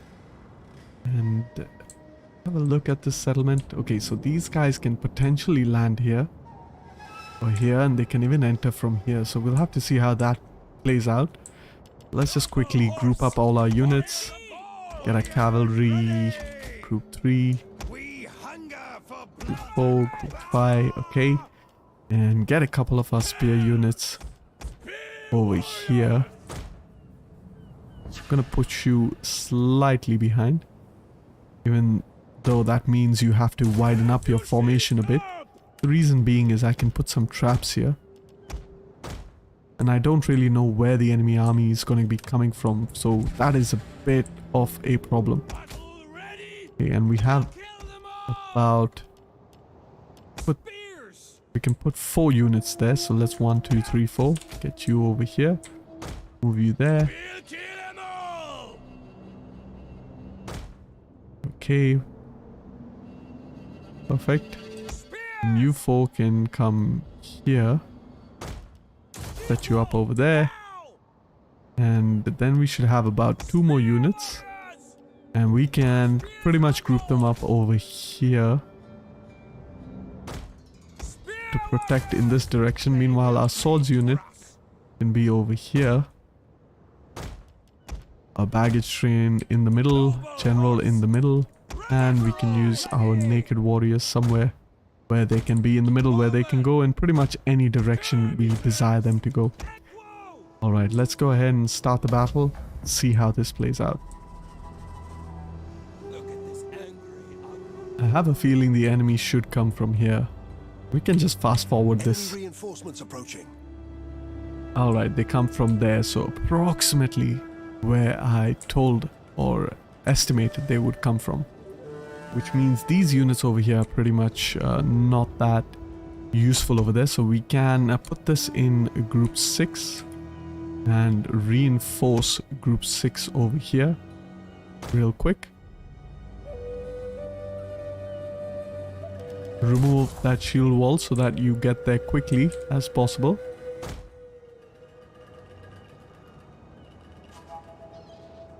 Before that cavalry can get to us. And speaking of cavalry, let's actually get our skirmishers in that direction. Quick look of what's going on over here. Okay, we can move this cavalry up here on the hill.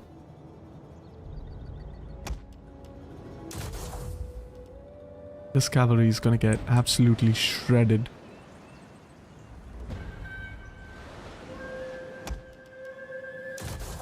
One of our units has used all its ammunition. Okay, let's just quickly form up our line here. Okay, we're done with that cavalry, which is good news. Meanwhile, our cavalry over here can go ahead and attack their missile units. Go ahead, charge this unit. You can come in this direction, hit this unit from multiple sides. Hey, Terminator, how are you, man? Glad to have you on the stream, man. It's been a long time. How you doing? And yeah, the campaign is going quite well, man. We are in the process of invading Britannia at the moment, and it seems like the Britons aren't taking that too well. Okay, so pretty much the same thing is happening over here. So what I'm going to do is move my spear units kind of here. Then move my archers over here. And move my javelin units over here. Okay, meanwhile, these units are getting hacked on from multiple directions, which is always a good thing. Which we can even get our cavalry to charge into them, and we have all but defeated these units over here. We can use them to just hit that swords unit, which is losing decisively. Have a look at some of the fighting. Meanwhile, a very quick look at our mini-map, just to have a quick overview of what's going on. Of course, these units are slowly trickling into my settlement. Aha, Brits really rarely take anything well. I'm good, mate. If I'm not mistaken, aren't you British? I mean, I believe I do know that you are of Turkic origin or Turkish origin.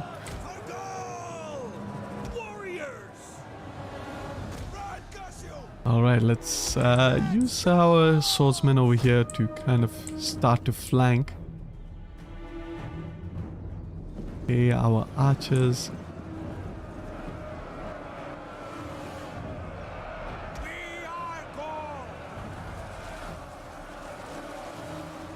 Okay, start shooting. Rain down hell. Okay, so we've done quite well over here. So these units should pretty much hold. And since we have our archers kind of secured, let's actually focus on Group 7 trying to intercept any reinforcements. Meanwhile, our cavalry can also deal with any reinforcements. So what we are going to do is we are actually going to move up all of our units towards this area, and we're going to form up a line over here, preventing the enemy from doing anything that would help their main blob, which is all the way over here. So let's go ahead, quickly deploy over here. Yep, half Scottish, half Turkish. More a Celt than, say, a Brit. Well, they were the true Brits, I guess. I'm not sure. But I think, like, from what I know, I think, like, all the Irish... Okay, let's just move these guys a little bit back. Hurry up. Ooh, keep hitting the back key. No, you're gonna get caught in a very weird position. Okay, never mind. It is what it is. We're just gonna reform. One of our units has used all its ammunition.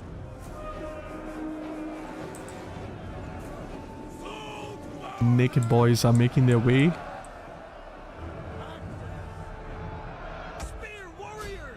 Okay, let's keep attacking over here. Meanwhile, these naked warriors can come around.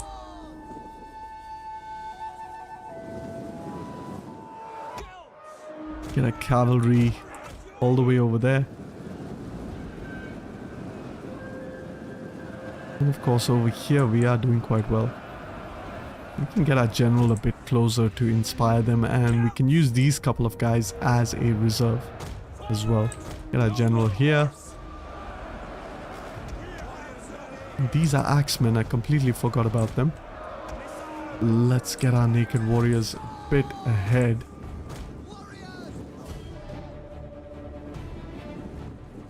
And I'm just going to select one of them. Because if I select many of them, then it will be a lot harder to maneuver. So let's just select 3 of these guys, keep them over here. This one unit can come around and try to flank this unit. Meanwhile, we have another enemy unit that's looking a bit too eager to attack us over here. Warriors of gold! Okay. It's not ideal. Where are my heavy swordsmen? Okay, let's pull them into the fight. Okay, we're gonna redeploy you this way. Start to attack you here. There's no way we can prevent this from happening. But what we can do is we can use our cavalry to quickly dispatch these units. Move these units into really tight formation. Get our cavalry all the way over here.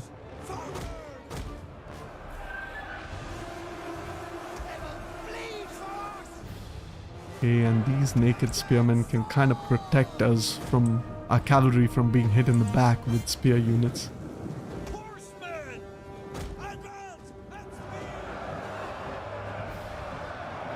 Perfect. Alright, let's go ahead and do our cycle charges against these units. We are Reme Maripos cavalry, we should do quite well. And over here we're going to split up our naked swordsmen. Try to flank these units from multiple sides. We're done very well over here. Pull back our Reme Maripos cavalry. And our naked swordsmen can form up over here and hit this unit over here.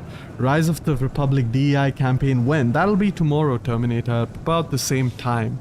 About 1.5 hours prior to the current time it is for you right now. Let's go ahead, charge this unit over here. Have a look at some naked boys charging. Hey. One of our units has used all its And ammunition. these guys can charge over here, so... Alright, some of our infantry... And these are the axemen, which is great. They're a bit more heavier variant, so... We should be better able to hold the line. And over here, our swordsmen are charging into the backs of these units. And these naked swordsmen are actually really good because of that fear ability. And speaking of fear ability, we are going to use them next to pretty much rout that entire unit. As you can see, they made short work, really short work of these units over here. And they are just loading up on those kills. Quickly move them away though, can't enjoy too much of the killing, otherwise we will be caught out by yet another spear unit. Get these guys here real quick. Okay, get all of our naked warriors over here.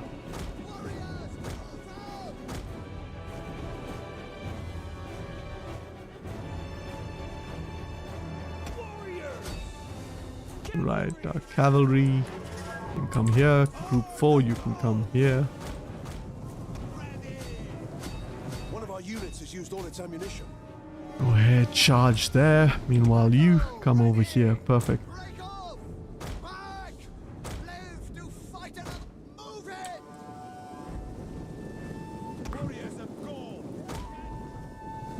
Oh, keep moving you out.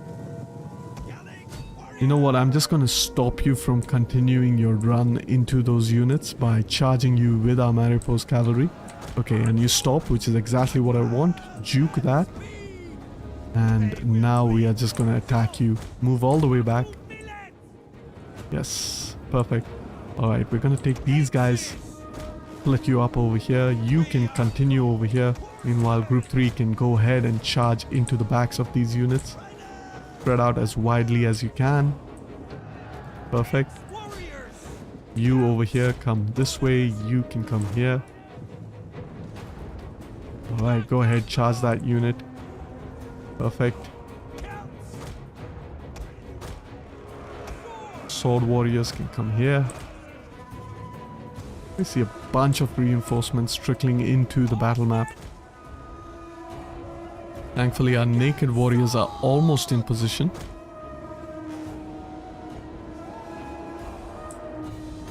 And this unit is trying to engage our naked warriors, so let's just like spread out a little bit. He does decide to attack me. I can Our units has used all its ammunition. technically just surround him.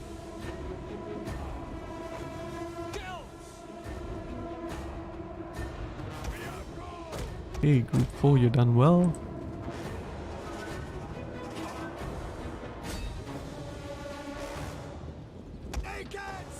Go ahead, charge this unit from that side, the shielded side. Perfect. Now you can charge the back.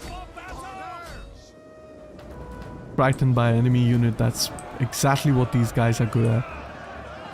And of course, they're going to get charged by another naked unit. Can't wait, been playing some, it's hella good, loving the changes to the Etruscan roster especially. Yeah, that's great, man, I'm glad you're enjoying it. Sergeant Meme Suraj is actually responsible for the changes to the Etruscans. Get our swordsmen over here. Okay, we have a bit of an issue. We have a lot of units. So get group 3, group 4 around. Group 3 can come here, group 4 here. Meanwhile, we have both of our axemen in charge here.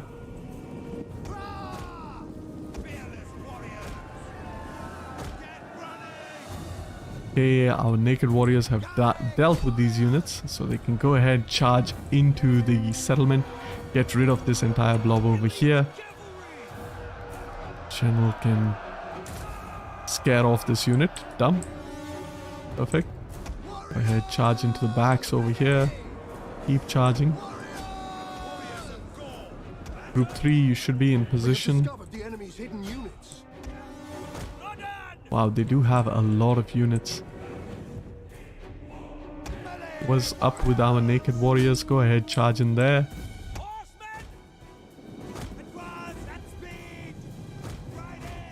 Oh, group 3, come up. Perfect. Let's get these guys over here.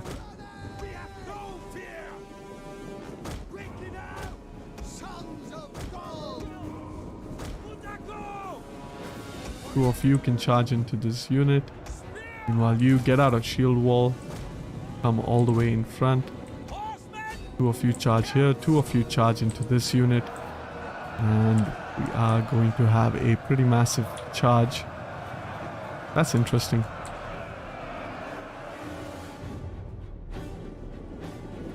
Nice.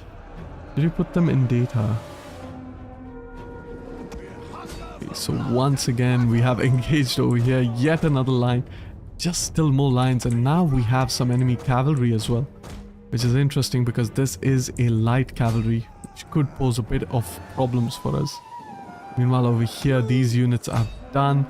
So what we can do is get these units back over here. We can put them all in one group, get them out of shield wall and reform up. Meanwhile, group 4, you're done well over there. Group 3, just keep chasing down these units. You can charge into the backs of this unit over here. Meanwhile, all of the swordsmen, we're going to select you, put you all up over here. And I'm not really trying to chase down this unit. What I am trying to do is create some space for myself so that I can attack these units, which should be a lot easier target. So there we go, we create that space just like that. Select each individual cavalry unit and go for the kill. Meanwhile, we have a bit of an issue here. This unit is getting sandwiched in between the sandwich. So what we are going to do is going to support him with the other cavalry.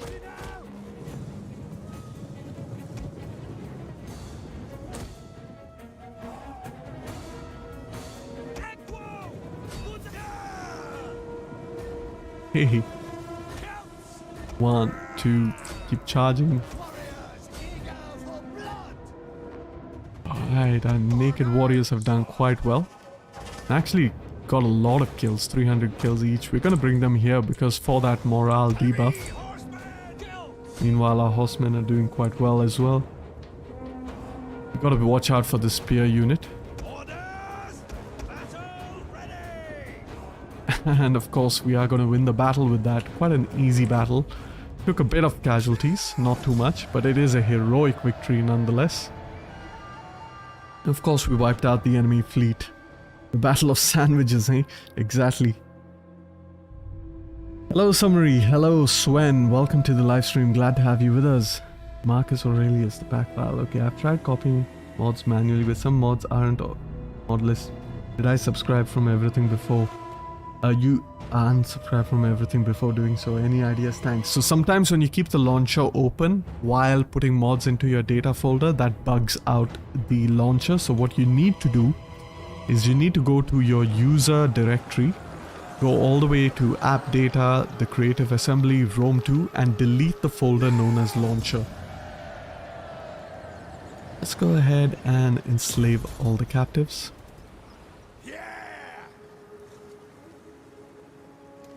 Okay, perfect. So that was a pretty good start to our defense of Isca, which, you know, this is going to be a little bit problematic over here in Britannia, because what I can see happening is that we have one army over here that's severely depleted, but they have another full stack over here. And by the time we deal with that army, then this full Iceni stack should be ready to attack us. So we are constantly going to be bombarded. So we're going to have to play extremely defensive, and what's really going to turn the tide of the balance of power in Britannia is if we can afford to get a secondary army in the islands.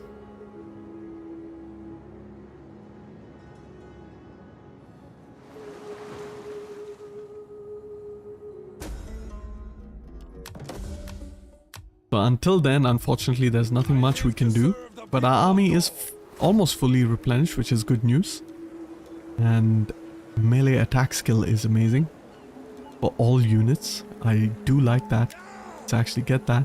Campaign range, not really looking forward to that. Weapon damage is really good. Melee attack for all units. Definitely want to be very aggressive as possible.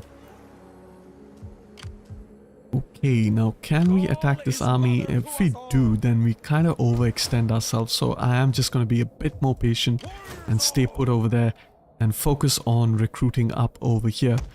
Get a couple of our swordsmen, and we need our shield wall units. Perfect. I gotta go, bud, but definitely catch your stream tomorrow though. Thank you, Terminator. Yeah, it's really great to have you on the stream, and yeah, hopefully we'll get to meet up tomorrow as well. Ooh. If I upgrade this building, then I can get access to Reme Maripos, which is an amazing cavalry unit. Which means I actually want to not recruit these guys. Let's instead recruit these guys. 2, 3, 4, 5, 6, 7, 8. So we have 1, 2, 3, 4, 5, 6, 7, 8. We need a couple more. Perfect. Apart from that, everything else seems to be quite fine in all of our other provinces.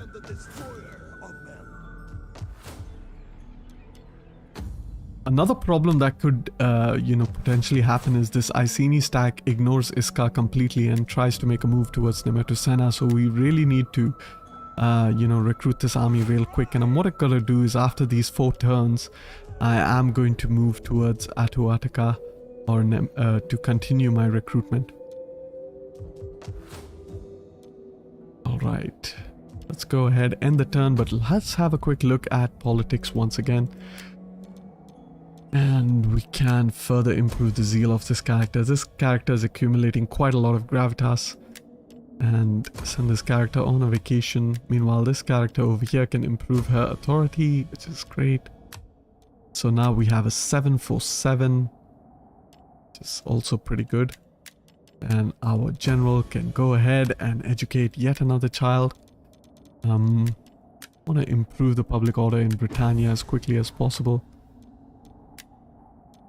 And we want to marry off this character. Keep improving our food situation in Gallia. Excellent. And our influence is slightly below where we want it to be, so we will be focusing on that as soon as we can. Alright, keep moving our champion across. And of course, I'm just going to let the end turn run while I take a quick washroom break.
Alright, welcome back. We have a rival banquet. Always attend those. That gives you extra loyalty from your political parties, and some characters have leveled up, which is good news.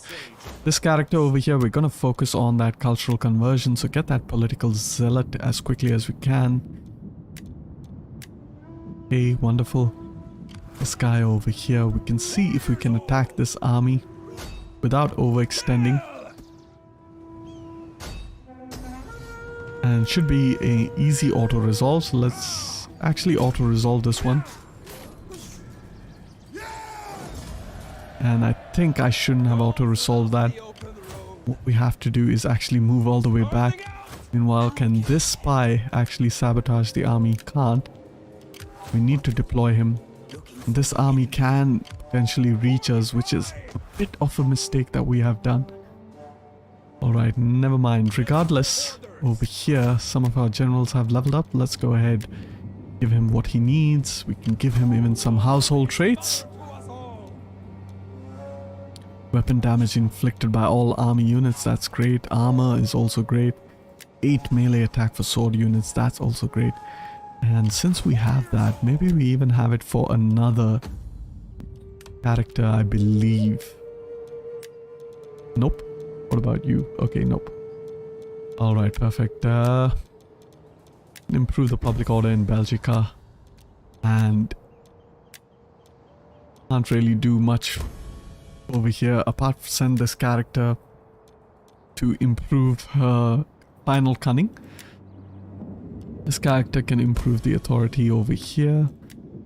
So we almost have leveled up this character as well, which is kind of good. Alright, let's quickly go ahead and end the turn. The character has leveled up. So we are going to get some tax rate. Tax rate again. And what does this give? Morale. Attack skill for mercenary units. Okay, we don't really have mercenary units, so there's no point to that. And okay, let's go ahead and end the turn. What we really need is actually to conquer the settlement that the Namneton hold, because that will actually, you know, give us a benefit. And we are in a really dangerous position over here.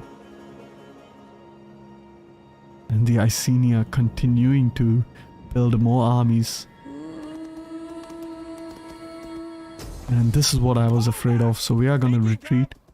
And they are going to continue push the attack. This is going to be a tough battle because of my stupidity of trying to attack that army. We don't have a lot of cavalry, and I don't know if they have a lot of cavalry. We're going to have to fight this and see how that goes.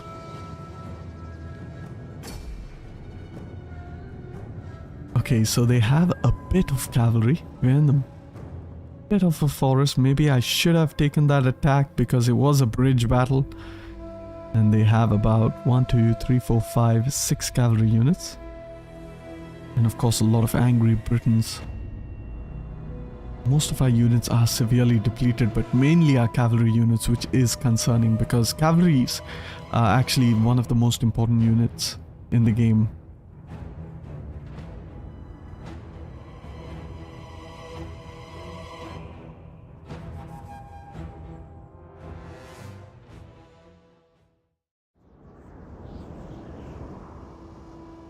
Fog. Are you serious now? Okay, let's go ahead and set up our army real quick. Hey. Oh man. Really don't like our cavalry being so depleted. And 1, 2, 3, 4, 5, 6, 7, 8, 9, 10. At least our frontline units are in pretty decent shape. Let these guys, skirmishers over here, archers come here. Meanwhile, you can form up over here. 1, 2, 3, 4, 5, 6, 7. Perfect. General all the way in the back. Cavalry on the left and the right flanks. And what we are going to do is get a couple of you guys on the right flank. Move our horsemen all the way over there. And these guys can form up our left flank of attack. Okay, let's go ahead and start the battle. Impossible to see anything. And if I even turn on the trees, it's going to be even more difficult. I hate fog. Yeah, I should have taken the battle on the bridge because of my phalanx units. Now I find myself a little bit surrounded, and that is a bit concerning. Let's have a look at the enemy front line. It's actually a massive front line. So, yep. What could end up happening here? What's the worst that could happen? I could end up losing an entire army. That's the worst that could happen.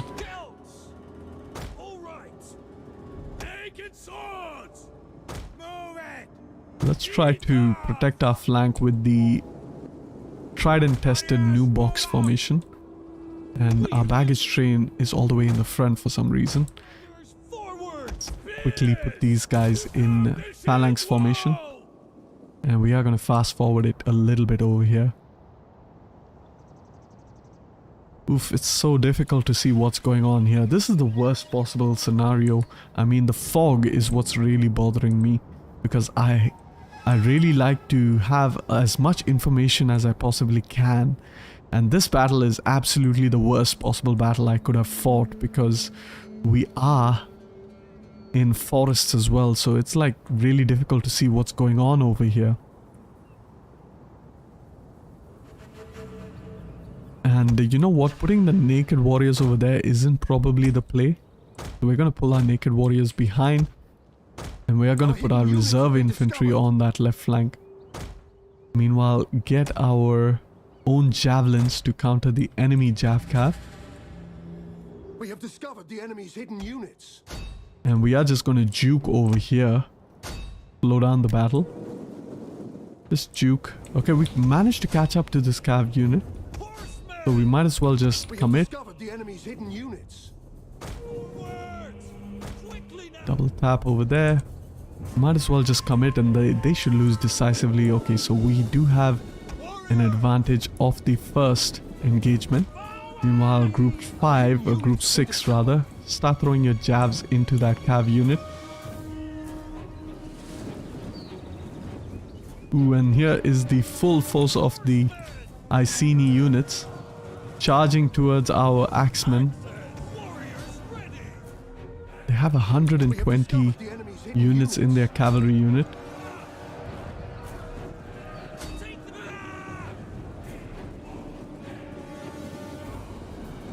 Okay, we need to pull back our skirmishers, put on the guard mode so that they don't run like that again. Meanwhile, this cavalry is pulling back. This gives us time to pull back our own cavalry, which is pretty weak. And we have dealt with the cavalry on the right flank. We're going to try to deal with as much as we can. Ooh. It's not an easy battle. Okay, let's quickly have a look of what's going on over here. Really can't see what's going on. Okay, Maripo's cavalry should do well against light infantry, so we can charge them up against those units.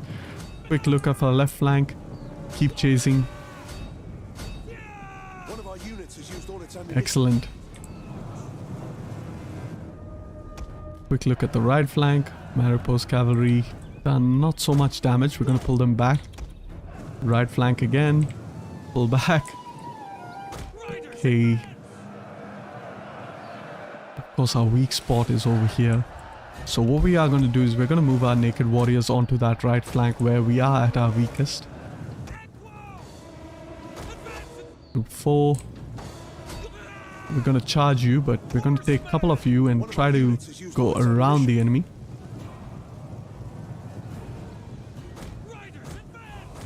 Group 3, very quick look. We can charge you into the backs of these units. Back to Group 4. Group 4, Group 3, real quick. Okay, wonderful. And we can pull you back. You've done quite a good amount of damage. Group 4. You're losing decisively, so you should be able to be wiped out. We're going to move our general onto that right flank. Oh, and this unit is taking a lot of damage. These spear units will actually be the death of me in this battle.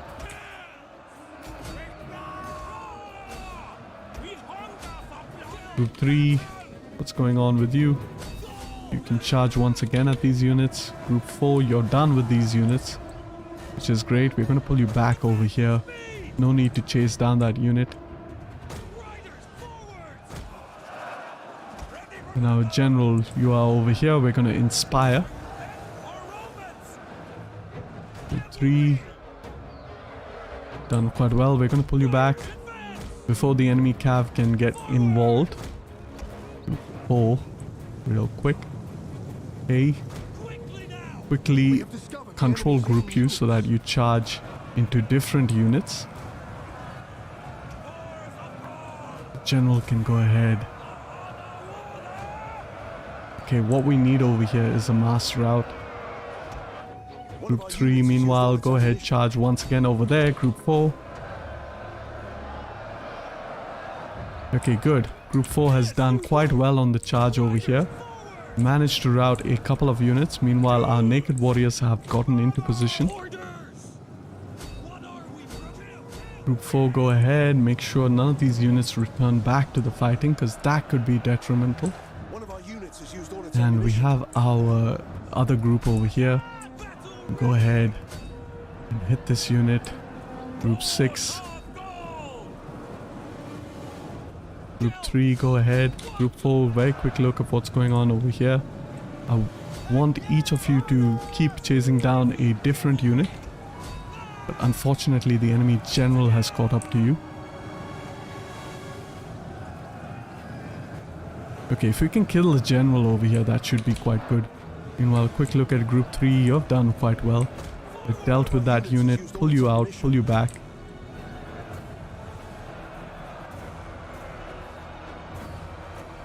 Alright. Don't freeze, don't freeze. Move my naked warriors over here. Group 4. Have you done with the general? You have. Where is the problem? The problem is now on the left flank over here. So what we need to do is we need to spread out our cavalry real quick. Get rid of all the enemy archers. That should give us a pretty significant advantage. Meanwhile, over here, the right flank is all but dusted. So that's good news. Move our general onto that left flank. Cavalry. Go ahead, charge into these units. What a battle this is. I'm just like constantly shifting between different parts of the battle. I don't even know if you guys are following what's going on. Alright, great. Okay, good. Some of the units have gotten free, so we can charge over there. 3, go ahead and charge this unit. 4. Okay, this is a spear unit. I don't want him back in the battle. Send one of the cavalry units to deal with that. Meanwhile, naked warriors, go ahead, charge over there. You can charge over here. You can charge into this unit. Group 3, you're done quite well. Pull you back. Group 4, come on. These is cavalry unit? No, it's a light spear unit. General over here. So our left flank is looking much better now. Group 3, charge into that unit.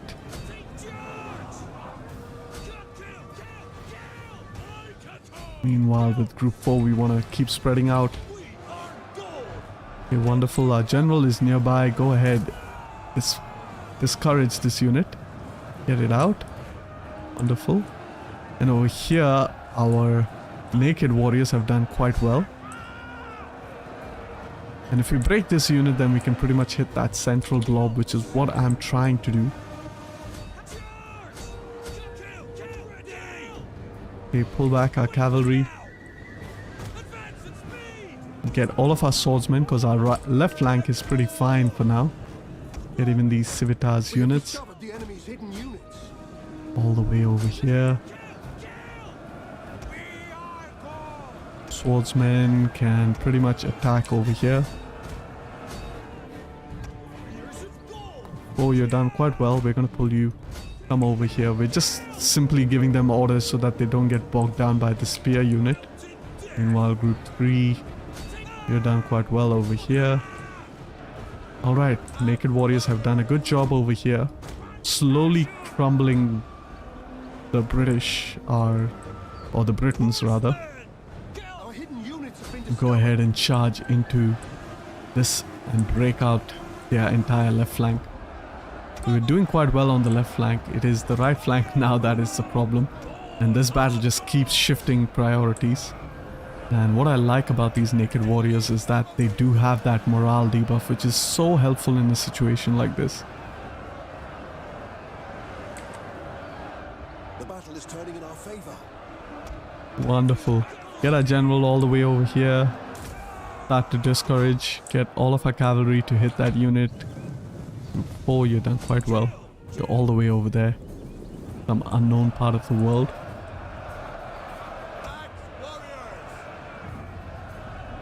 And with that, we have won the battle. And it's quite decisive victory, I think, also. So, yeah, pretty good. Honestly, hard following. Ah, great. Close victory.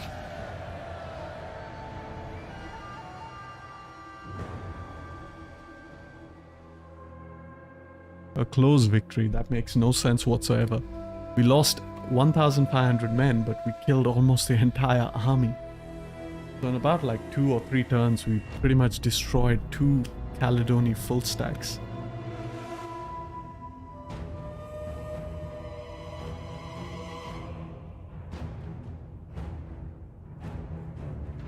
And the way I kind of move quickly between my left and right flank is just double tapping the number 3 key, which is my left flank cavalry, and the number 4 key.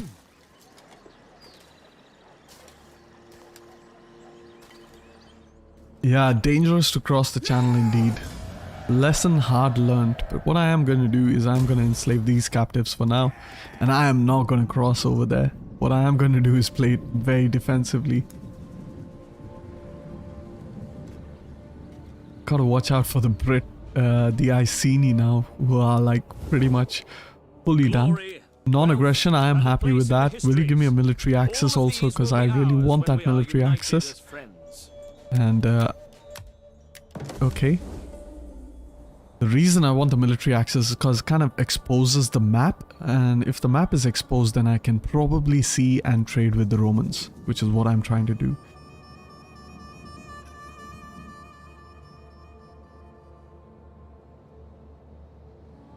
Declare war again, make peace with the satrapy for sure. So it's good to see that my situation in Gallia is improving, it's stabilizing, so none of the factions that hate me are gaining an upper hand. So that's good news. I will not need an army over there for now, temporarily. And of course now they want a trade agreement as well, which is also great. Trade is what concerns me today. Give us a bit more money. Traders can bring prosperity to all. Maybe the Caledoni might piece me out, or even if the Iceni pieces me out. I am desperate for a peace, but I have a lot of money to make that peace a reality. Let's see if I should. Okay, so army has slightly replenished once again. And yes, let's go ahead, build that. Move him back into Isca. Be smart about it. For now, okay, perfect. So I'm pretty happy with that. The way that ended out being, it was not too bad, and the replenishment did come in at the exact moment we needed it to. Go ahead, improve our industry for this character. Our spy, meanwhile, I'm scared of this army at over here. So hopefully they will not attack us. I know a way to make them absolutely love us, and that is perhaps if I pay them to join a war. And they reject, but that means they are close enough to join the war. So let's pay you a bit more. 8,000. Hi, perfect. So now you like us, you're very friendly with us, you will not attack us, and we'll put you on a non-aggression as well. Okay, we'll negotiate that down, and okay, we have secured our western border. Our main problem is now, of course, our eastern border with the Germanic factions, of course. And yes, we have completely run out of population over here. In about 2 turns, we'll have to relocate towards Atuatica and recruit the remainder of our army and march that army across the English Channel into Isca, and then we should pretty much have an advantage in the British Isles. However, just a quick look at politics before we go ahead and the turn. Political parties seem fine. Want to improve the zeal of this character. And now basically these two characters will have to sit for a while and try to accumulate some gravitas, because they can do no actions as such. And yeah, with that we can go ahead and end the turn. Character has leveled up and it is one of our spies, so let's actually give him some cunning, increased chance to assassinate. And we don't really need a spy here anymore, so let's also get him across the channel so we can get some line of sight of what's going on up here in the north.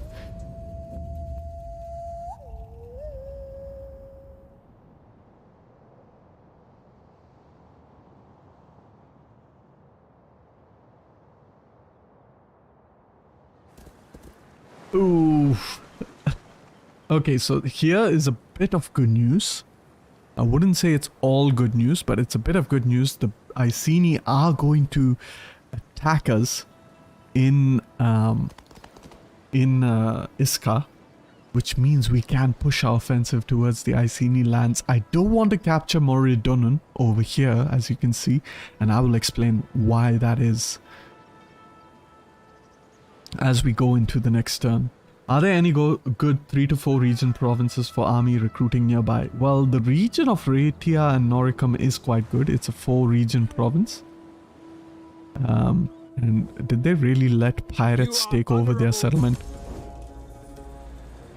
But another good region would perhaps be, you know, Aquitania itself. And of course the pirates have taken over. Great, which means I will have a problem, because I am pretty sure I'm at war with the pirates. Yeah, I am. Okay. Alright. Okay. So you know what? I'm going to disband these couple of units, march my army all the way up towards Treverorum. Am I in Atuatica? Because that could be very helpful. No. So we're gonna move towards Atuatica. I'm not sure if I should attack the pirates. I don't think pirates can recruit land-based armies, so that's always good, I guess. Meanwhile, over here, the spy has leveled up.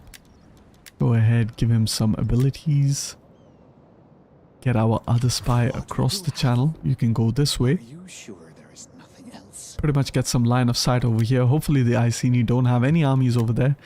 And once we defeat the army that's quite clearly in ambush over here, they should pretty much be able to attack Camalodunum and Rete. And the reason I said I don't want to attack Moridunum is because if you look at the British Isles, I always like to strategically expand in a position that I can defend. And if I have one army, then expanding in this direction makes more sense because this is a more defensible position. If I have Camalodunum, it's a walled settlement, making it much harder for the enemy to take. And if I sit at Rete, then it's very easy to reinforce either settlement as I see fit. And if the enemy comes across, then, you know, it's very easy to pretty much sit over here and hold on to it. Isca is also a pretty good province because, you know, the enemy can come from all directions, but they still have, it's a choke point because you're not defending anything else. If I own three regions, then Isca is at a weakness, which is why I need a second army. But if I take over Moridunum, which is pretty undefended for now, then the problem is I cannot take Rete, and I am pretty much exposing myself to the north from Eboracum. I'm exposing myself from Rete, from Isca, and it's not a very good position to be in. I can definitely with one army not control both Isca and Moridunum, so there's no point of attacking Moridunum. Just have to be a bit more patient in order to get our second army, and once we get our second army, then it is curtains for the Britons.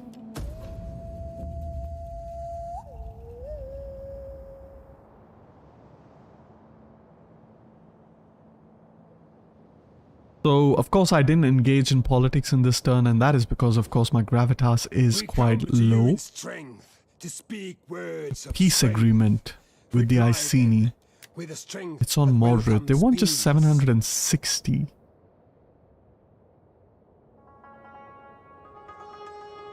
And I don't know really. You know what? I am gonna refuse this because I know when I refuse this, they are gonna attack me. Okay, they're not. They're just gonna stay there and be annoying. But that's good. Every turn they waste is a turn I get to replenish. Peace treaty with the Caledoni, and that's a peace treaty I can accept because now I can just focus on the Iceni.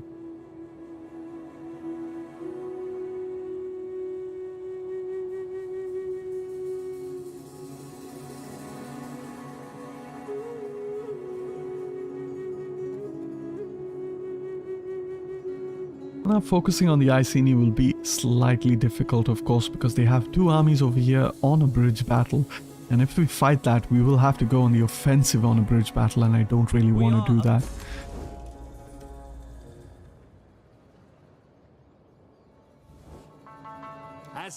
Non-aggression on high, so pay me for it.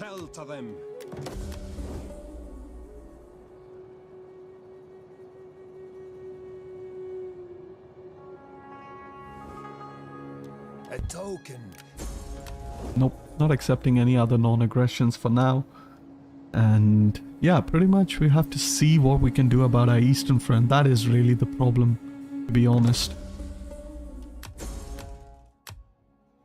Okay, perfect. Let's just see, do we have any unseasonal conditions? Germania is a mild winter, so we won't take attrition over here. It's great. Go ahead, upgrade our champion and start to recruit some units. So what we need is 1, 2, 3, 4, 5, 6. We need 4 more of these guys. 1, 2, 3, 4. And we need 4 more of these guys as well. 1, 2, 3, 4. Okay, let's just get 3 for now. Okay. And in the next turn, we move towards Atuatica, build the remaining swords units. And then we just have to wait for our cavalry building, although I'm not sure if I want to wait. But of course, having Reme Maripo's cavalry should help our population situation a lot better. As you can see, we have a lot of first class population, but not really much of second class population, because our entire army, for the most part, all the way from here to here, is second class population. So that could be a problem in the long run.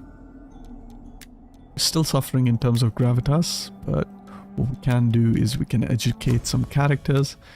We can use some of our other factions to improve the public order further in Britannia.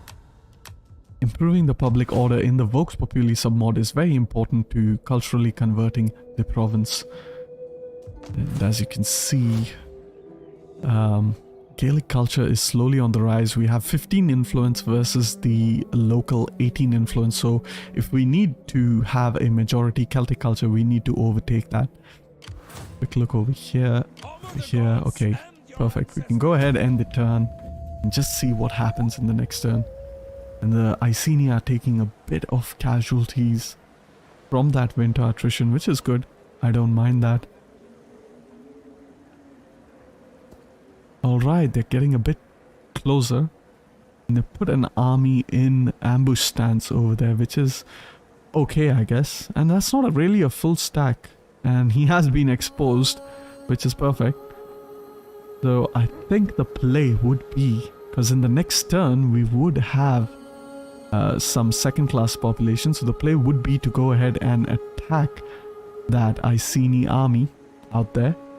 And by attacking that Iceni army, we can replenish in the turn that follows. And then we can push on to Camalodunum and Rete.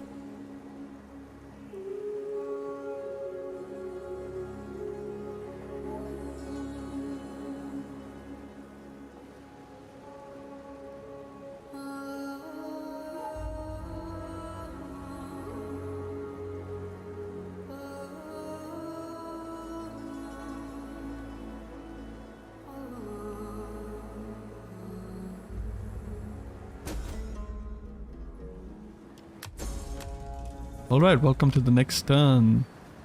Ooh, chariots. Oh. But not really good spearmen. Okay. Can't really see what kind of army they have. Let's move our spy behind. And now we can see, is Bactria Guide still in your plan summary? It absolutely is. I just have been really busy recently, of course with all the modding, and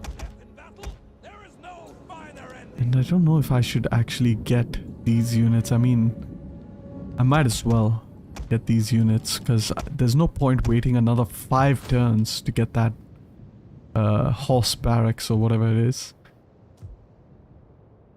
So let's just go ahead and get the horsemen that we need. And over here... Okay, what we need to do is attack this army. But I want to attack this army and not this army. The reason being is then I won't know which direction this... Or this army should actually reinforce from the back. So let's actually just go ahead and attack them. A very good auto-resolve actually. I don't know if I should just auto-resolve it. Should I auto-resolve it? I'll just wait there for a second for you guys. Anyone who makes a comment, should I fight it? Should I auto-resolve it? Not really ideal auto-resolve. But you know what? I'm not going to auto-resolve it because cavalry takes the brunt of the damage, so let's just fight it. And I don't want my cavalry to get absolutely destroyed because I need them.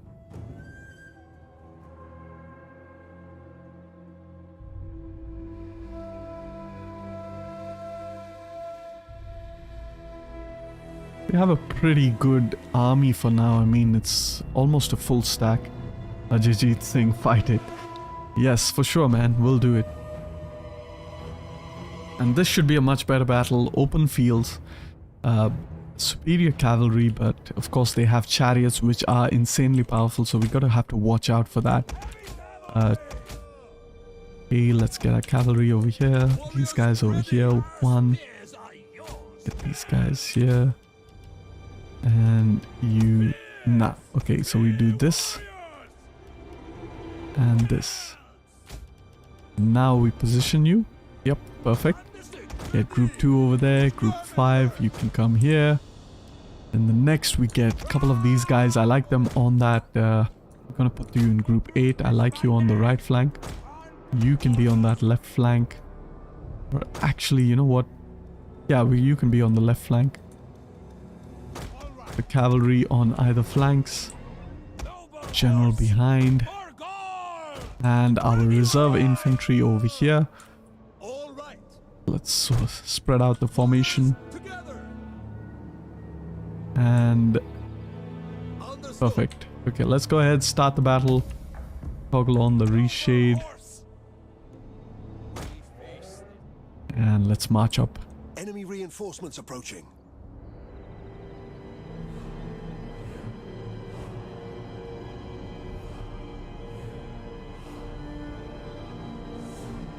Alright, so the Iceni are on the hill over there, so we're gonna have to redirect our army into that direction. And these are the bad boys we need to watch out for. Are these the heavy chariots? Because that could be problematic, and I think they are the heavy chariots. Oh my god. Because the light chariots are easier to deal with because they are light chariots. I mean, it's pretty self-explanatory, but let's quickly get our armies into position. And wow, at that blob. The AI doing AI things.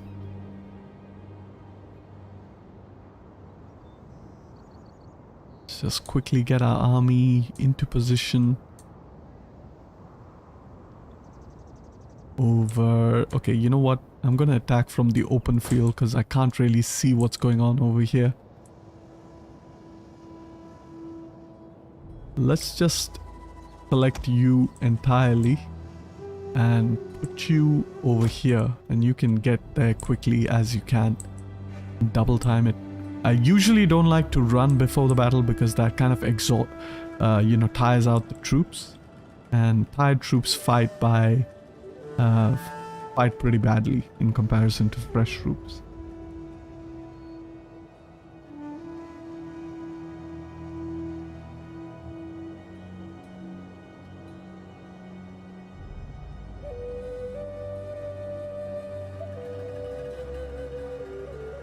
I think an interesting video would be the best type of units in the game, like make 3 categories: low, mid, high tier. Then you make the best mainline units or best support units for each category. Not quite sure I understood what you meant over there. You want me to form 3 army compositions? Is that what you're saying?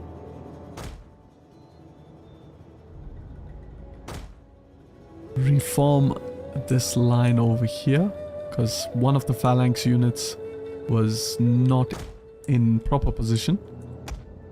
The chariots, man. Gotta watch out. Okay, so 2 of those are chariots. Units.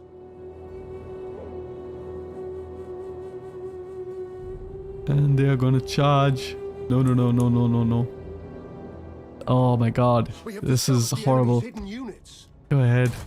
Deploy. Slow down the battle. Axe warrior! Ready!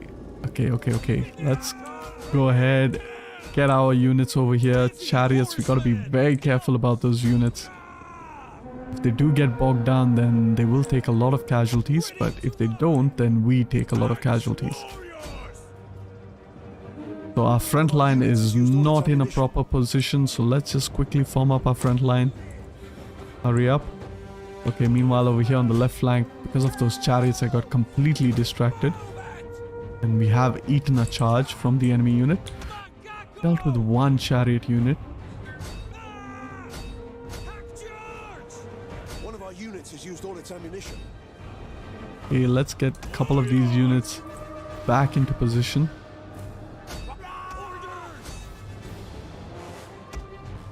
Quick look of what's going on over here on the left flank. One of our units has used all its ammunition. And okay, we're doing quite decent for now. Okay, we got some of the cavalry entangled in our spear units, which is perfect. Meanwhile, these 2 cavalry is not doing much over there. We can just move them around. They will bleed for us. And these are the naked swordsmen. Go ahead, charge into that cavalry unit, get rid of it. And this is a weak point over here, so we're going to use one of our reserve infantry to kind of support over there. Meanwhile, move our general over here. This unit is losing slightly. Go ahead, charge over here on the flank. Battle ready and eager.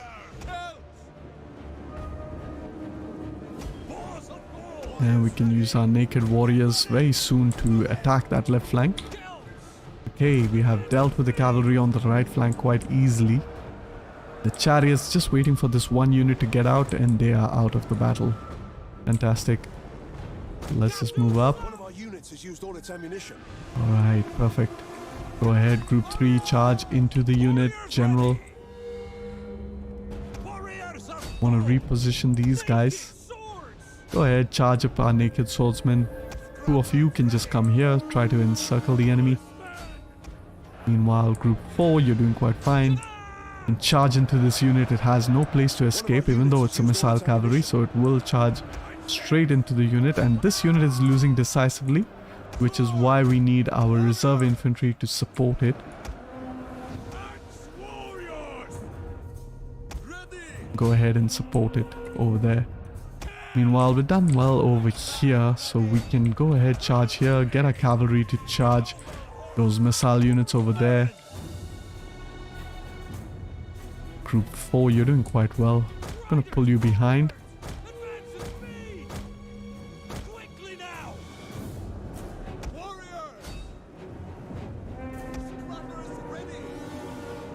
Okay, perfect. And we're done over here on the right flank pretty much. Let's actually try to encircle the enemy over here now that we can. Go to do so, and the naked warriors are absolutely beastly, man. They can do so much damage and they really can break a flank so quickly. I highly recommend these units after trying them out myself. They are really good.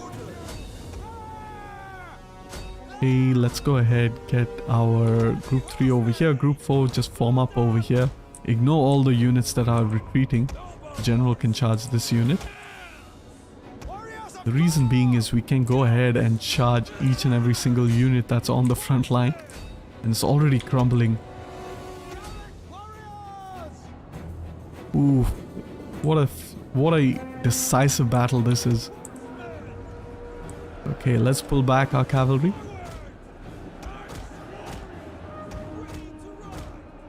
And our archers can shoot into the general.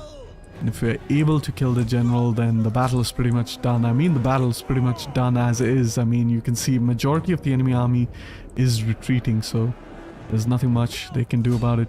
We can charge our naked warriors towards the general, who's going to take a lot of damage if he turns around, which is pretty much what I wanted to do. By charging our naked warriors, we've kind of forced him to turn his backs towards us.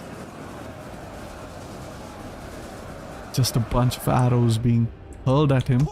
Meanwhile, cavalry units charging into the back of a phalanx unit is going to be pretty significant. And now what we need to do is we really need to hunt down this enemy army. There's no way around it. So let's just quickly turn off all of our archers from firing. Quickly, general, go ahead. Fast forward over here. The enemy general is dead. Alright, one of you can take this unit out. With the closer cavalry, go for it. You can come here. General, you hit that unit. Keep routing all of these units because unfortunately they're very close to the edge of the map, so most of them will manage to get away. However, we are going to try to kill as many as we can.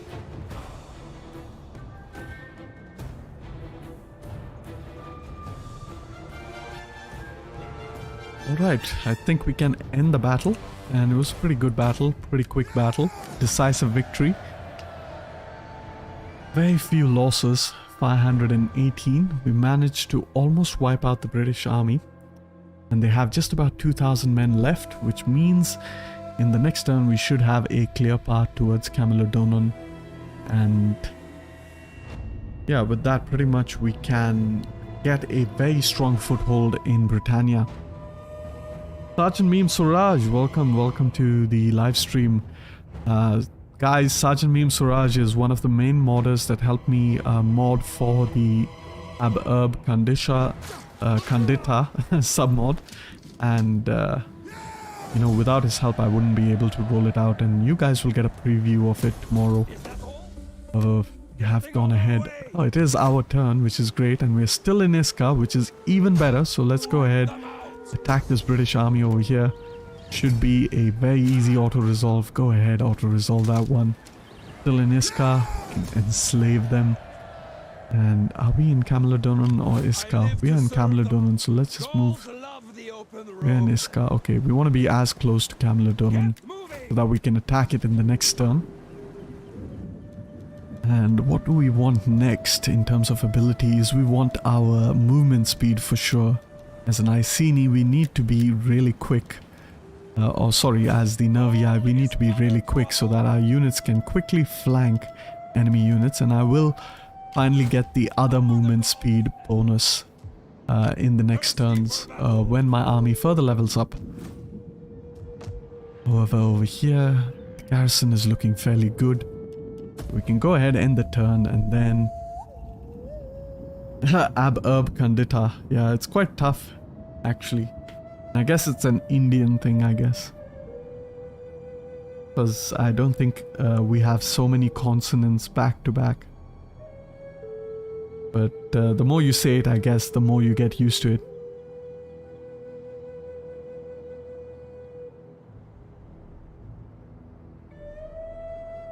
Johnny O, good afternoon. How are you? Welcome to the live stream. Glad to have you with us.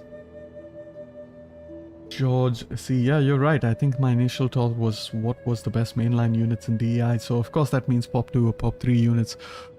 Well, the best mainline units, as always, is going to be pike units. Without a doubt. Pike units followed followed by short pikemen, followed by hoplite units. Or shield wall units, which is the barbarian equivalent of your hoplite units. And it seems like the Battle of Camalodunum will actually be an easy battle because we have a single general that's outside the settlement, so we don't really have to fight a siege. We can just simply attack the general that's outside the settlement with our almost fully replenished army. And with that, we will be able to take over the settlement of Camalodunum. So let's just go ahead, quickly end up doing that. It's a very good auto-resolve. I'm not going to fight this. 86% is really good, even though my cavalry will take a brunt of the damage, as you can see over here. I'm going to go ahead and enslave all the captives. He is going to retreat towards Rete. Meanwhile, Camalodunum is ours for the taking. And we are going to go ahead and loot the settlement once again for that extra income. Go ahead, dismantle all of this. Repair this building, and we dismantle that building as well. You know what? I'm actually going to keep that cavalry building, because that means I can get towards the British Isles and complete the recruitment of my cavalry units within the British Isles itself. So nothing could be perfect than just doing that.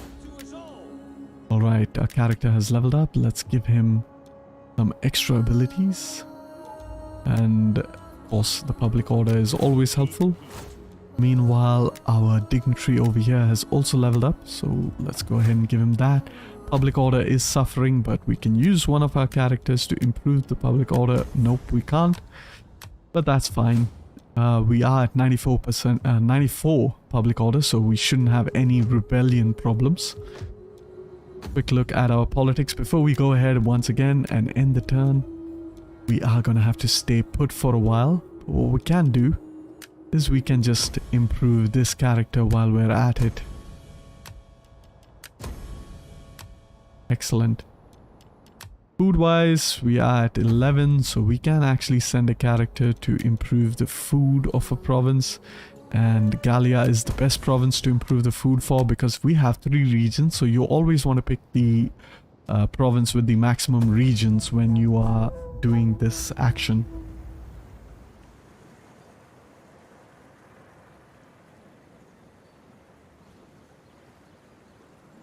Johnny Oak, I'm glad you can make it in time too.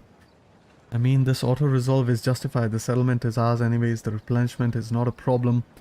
Yeah, I typically tend to fight the really hard battles. The battles that are easier, typically 84% and above.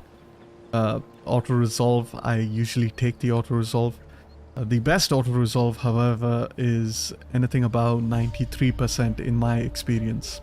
Is because you take very less casualties and very nicely spread out casualties. You don't lose a chunk of very specific units. And what better than the sway balls asking for a non-aggression? Okay, they even negotiated and put it way down, which is amazing. So our eastern front is secured with the exception of that pirate faction. Having the Swabos declare non-aggression is very crucial because we are not looking to expand in that direction, at least not in the next couple of episodes. With defensive alliance, no, not interested. Alright. And now we can push the offensive towards Rete and wipe out the Iceni, which I think is crucial. They had an army over here somewhere, which I don't know where it is. Alright, let's just go ahead and attack them regardless. And we can just loot this settlement as well. It's going to tank our public order a little bit. And quick look to see where the Iceni are. Okay, they're all the way up at Eboricum. And they pretty much won't be able to get across the bridge as easily. So that is definitely good news. Let's go ahead, upgrade this and dismantle all of the other buildings. We can repair this one over here. And technology wise, we can research more technology.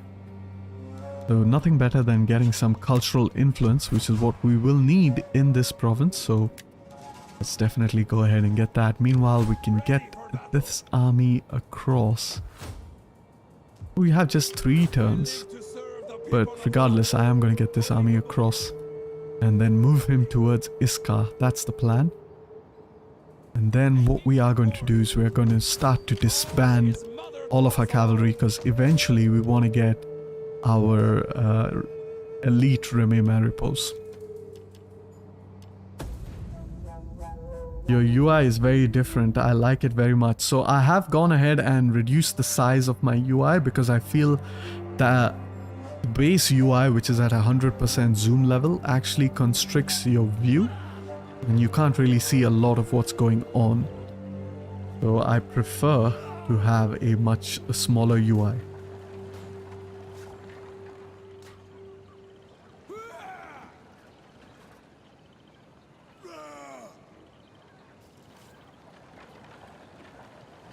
And the Iceni with their last remaining army is pretty much just raiding our regions. It should be very easy to dispatch in the next turn. And we will do that promptly. Non-aggression, not interested.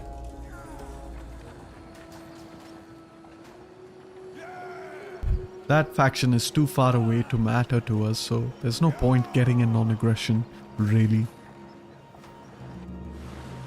And I have no idea why they would actually want a non-aggression.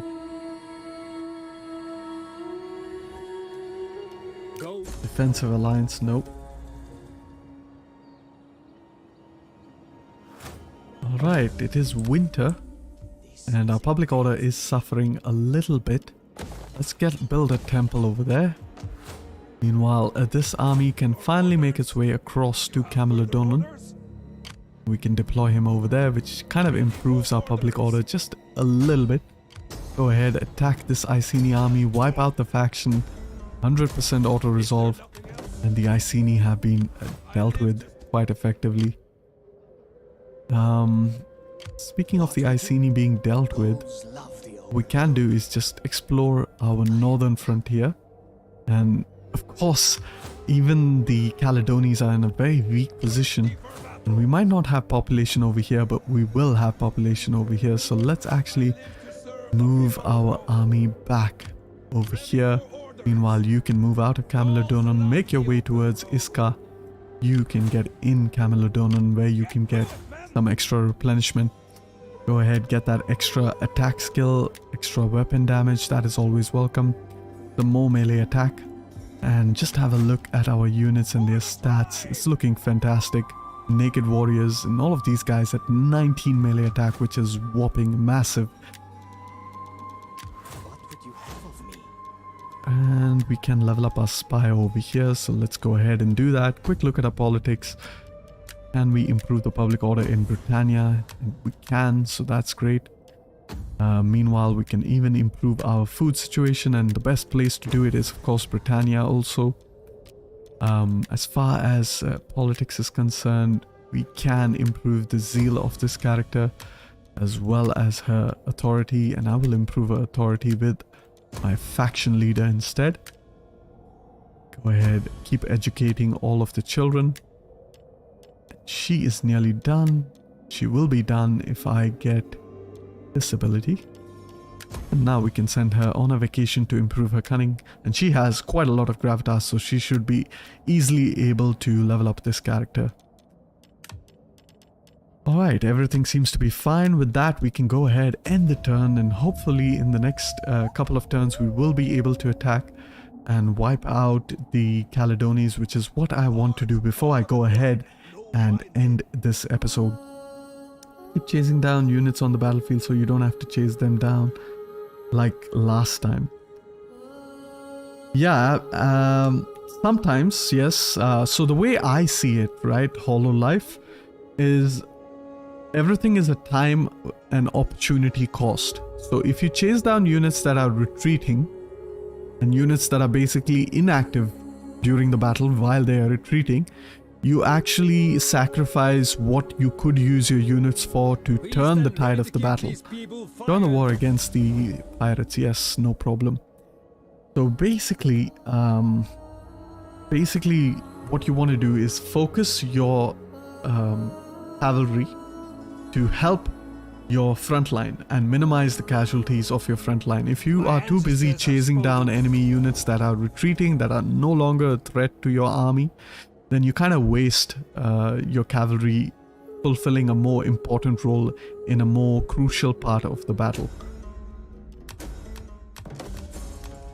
Okay, so here we have these guys completely done. Can go ahead. Okay. Can recruit a couple of these units. 3 more, okay. That's decent.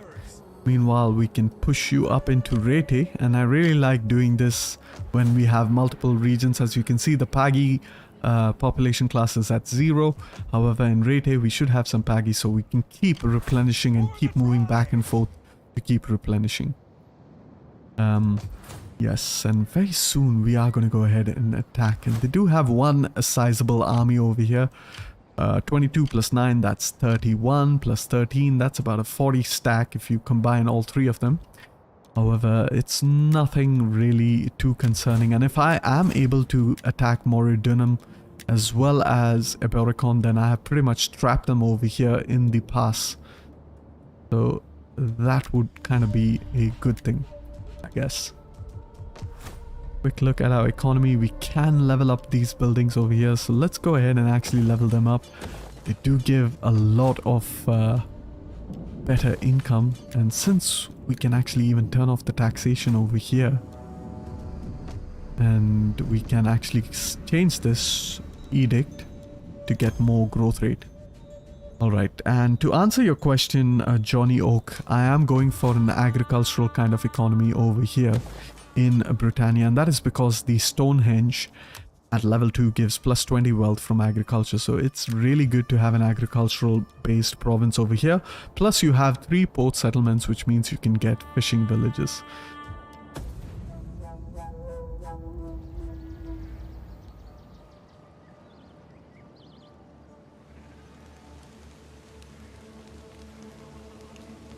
So my guess is that the Caledones are going to reinforce Eboricon, so that is going to be a little bit of an issue.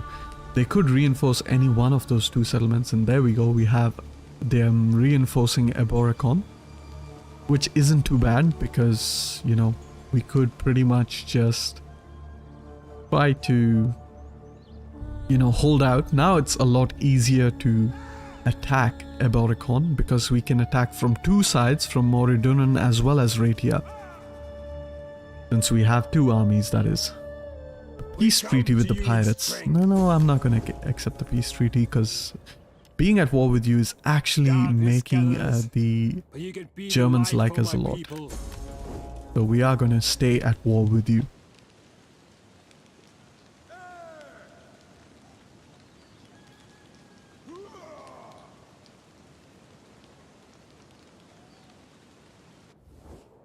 Defensive alliance, no. I wonder if any of these guys would actually be willing to join a confederation with me, because if they are, then that would be actually quite nice. Let's see, how many armies and what's my Imperium level at? Okay, so I'm quite a ways off from increasing my Imperium level, so I'm gonna try to confederate this guy over here. And of course he's not interested whatsoever. What about the Pictones? I look forward to your wisdom. Will you join a But I trust you confederation? will not object to a cup of wine No. first. I think maybe the Bituriges might, Greetings, just friend. might. I've called Considering for they're at good war ale with to Carthage, ease which your is quite throat a and- sizable faction. And there we go. women to The ease other Bituriges will tongues. join a confederation with us, so let's see what is up. Fantastic. And we got a couple of armies as well, Your ancestors. but don't really want these armies. So what I am actually going to do is I'm actually going to rename this into Slugos 3 Averni. Okay, let's go. I live to And serve we can the people of Rome. disband all of you. And we are going to name you Mother to us all. Lugos 4. Vivishi. Yeah, or we have another bunch of Belgae tribes, I believe. We have the Morini, we have the Remi. So we can name you Morini, I guess, because we have one for the Remi already. So let's have a quick look at our army names. We have the Morini, we have the Remi, For the tribe. and we should have the Nervii. The Remi is 1. The gods We're gonna and your name them 2. ancestors. And meanwhile, we can disband you as well. You will join the last political party, which is... I don't like your skills. You're pretty much useless, so might as well just go ahead and assassinate both of you. But I can't do it because you're traveling in this turn, so that's not an issue. What we can do over here is just turn off the taxation in these provinces. Meanwhile, we can upgrade over here. Build a horse settlement over here. Upgrade this building as well. You can be a recruitment province.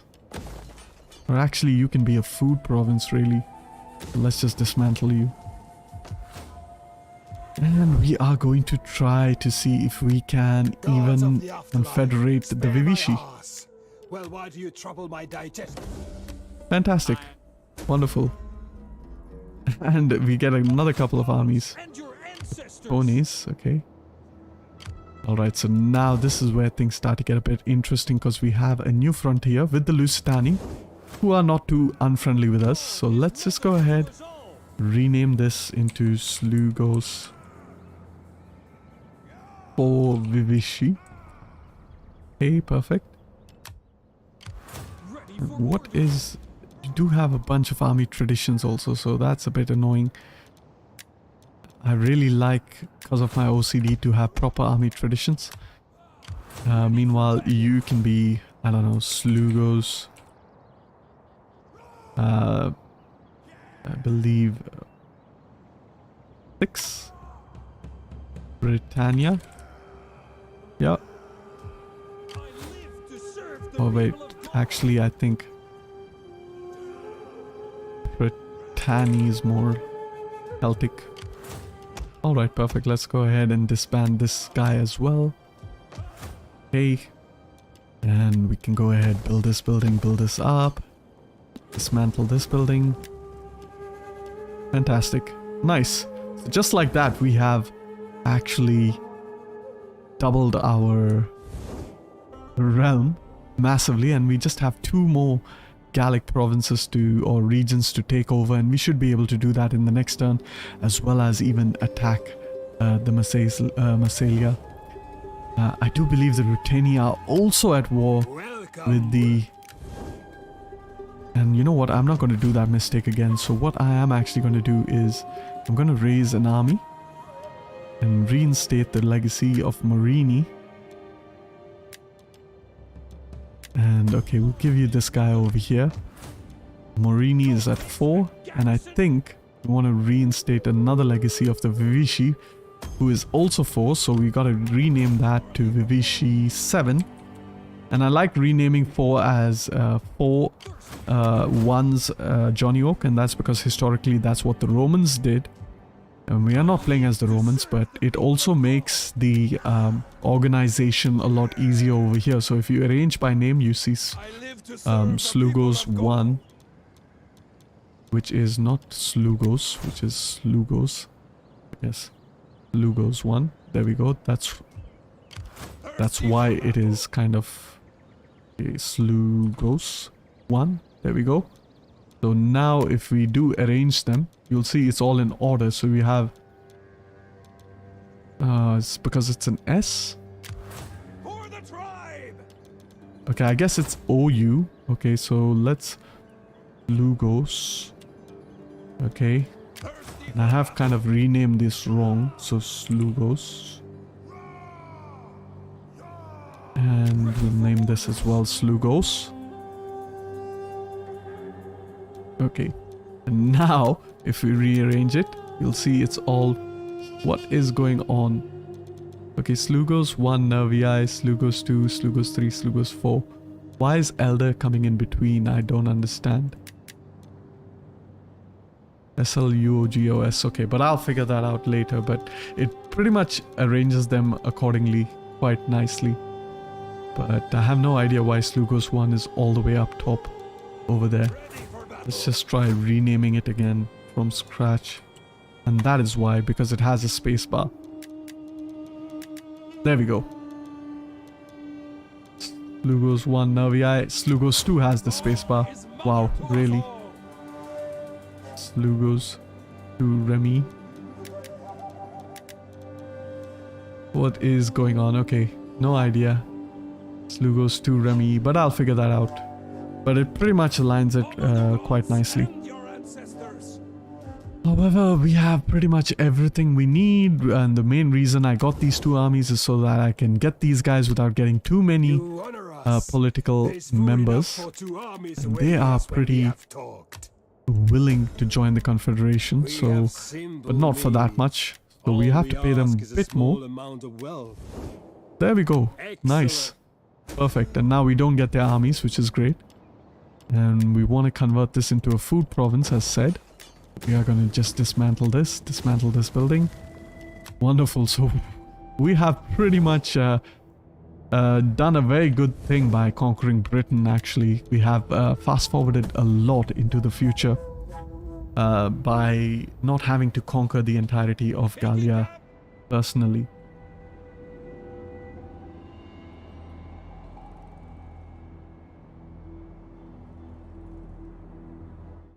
And I'm actually going to check that Slugos bit.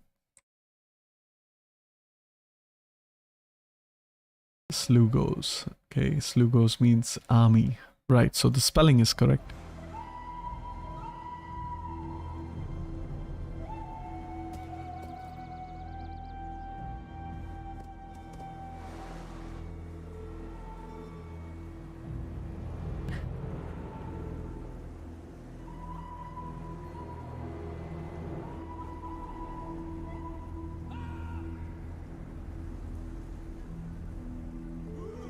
Wrong spelling of Slugos? Which one is the wrong spelling? The Remy one, I'm guessing.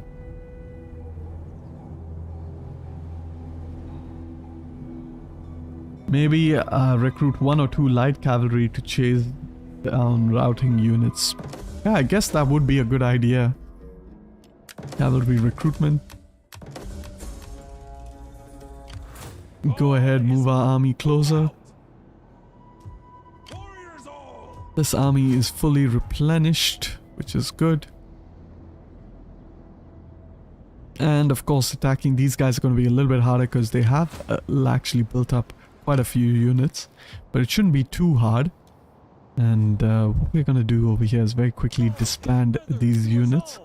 SL, guessing Slugos, SLOU, okay, it's SLOU.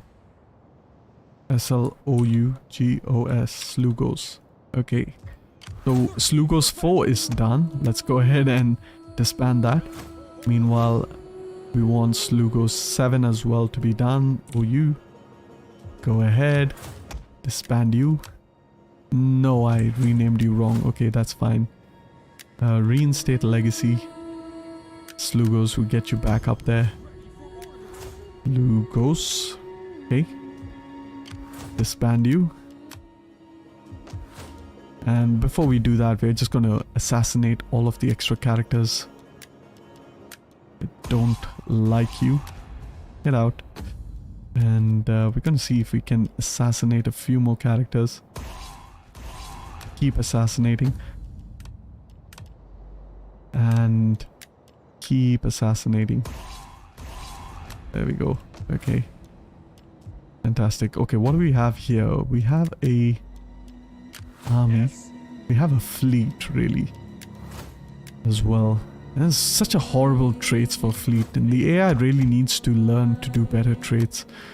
Let's go ahead and actually rename you Elder Namnatum in preparation for eventually becoming an elder over there. And now we want to... Okay, we're gonna just wait a couple of turns before we can actually get a couple of these guys. Can we assassinate another guy? Irrelevant. No. Target. Both of these targets are unavailable. No point. Meanwhile, this character over here can go ahead, improve the public order in Aquitania. And what we need to do in Aquitania is build this building over here, because we need to eventually build the warhorse ranches. Meanwhile, over here we can build up a farm and a temple to improve the public order over there. Speaking of public order, our public order in Britannia is also suffering, so let's just put this guy in a patrol stance to improve that public order just a little bit. And we can go ahead, just check this character out.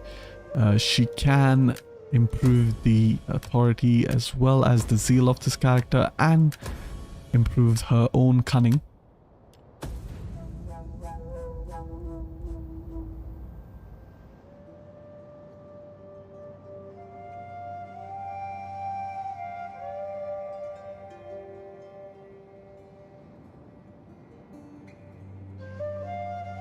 So maybe I should actually just declare war against Carthage, because that would make Rome actually like me.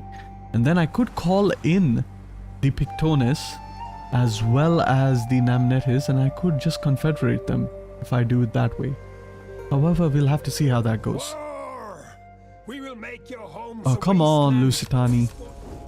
Are you gonna attack that settlement? You are. Oh my god. Easy come, easy go.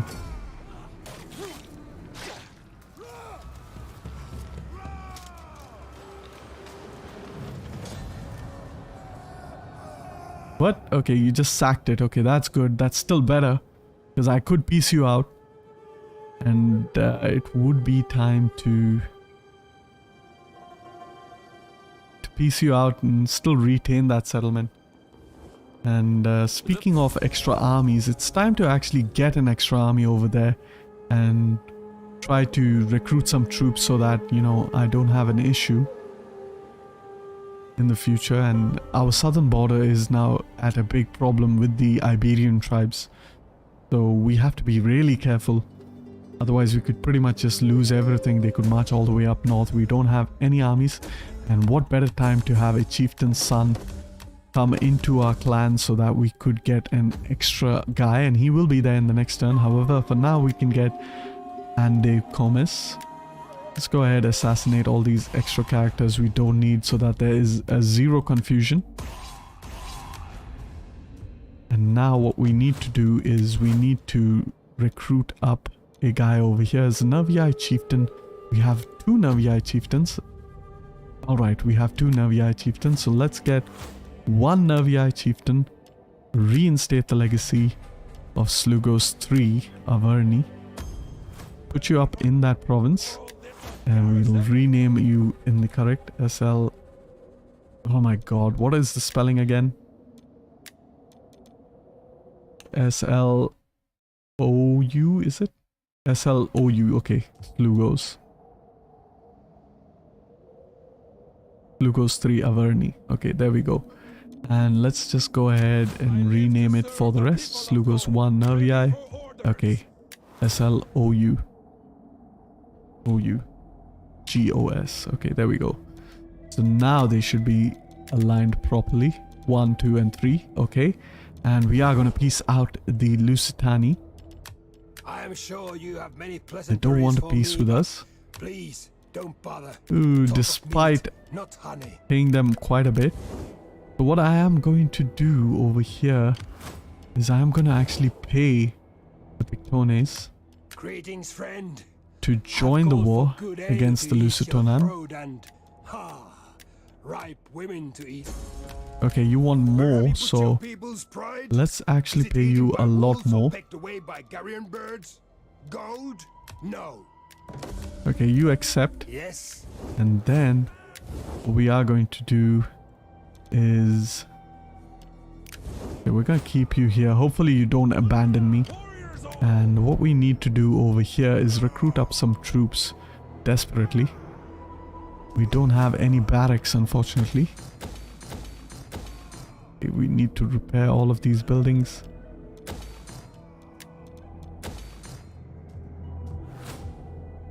And we need to get yet another army over here, all the way up here.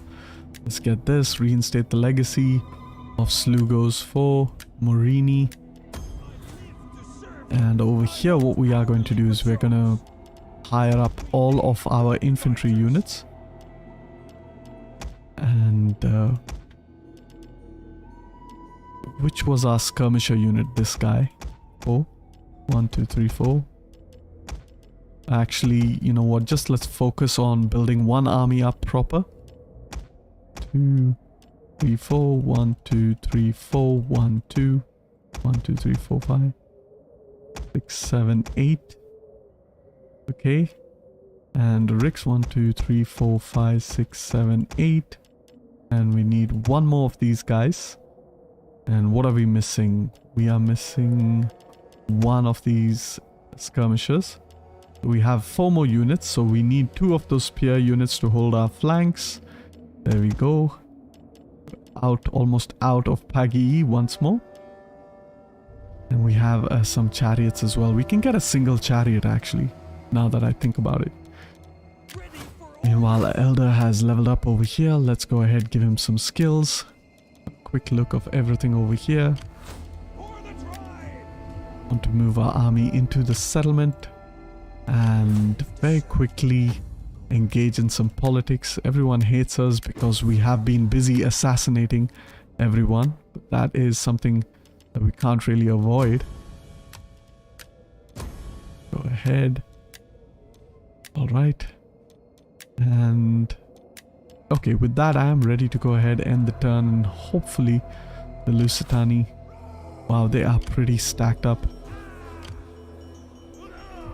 You know what, I am not going to risk losing a character over here. I'm just going to disband him, and then we are going to go ahead, end the turn, and hope for the best.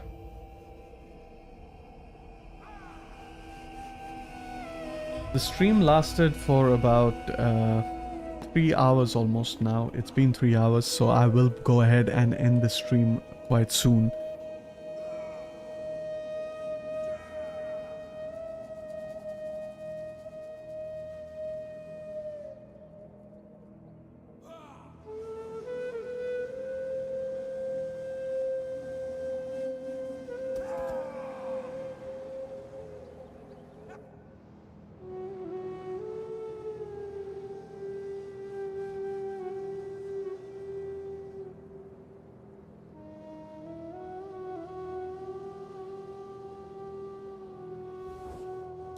The portents are clear. Non-aggression, I will accept. I need some money. I have no wish to offend the gods. Defensive alliance, god damn it. Okay, so we have discovered the Romans, which is kind of good news. I have no idea why the Lusitani actually decided to attack me. They had pretty good relations with me. And maybe it's because I confederated their enemies. I don't exactly know.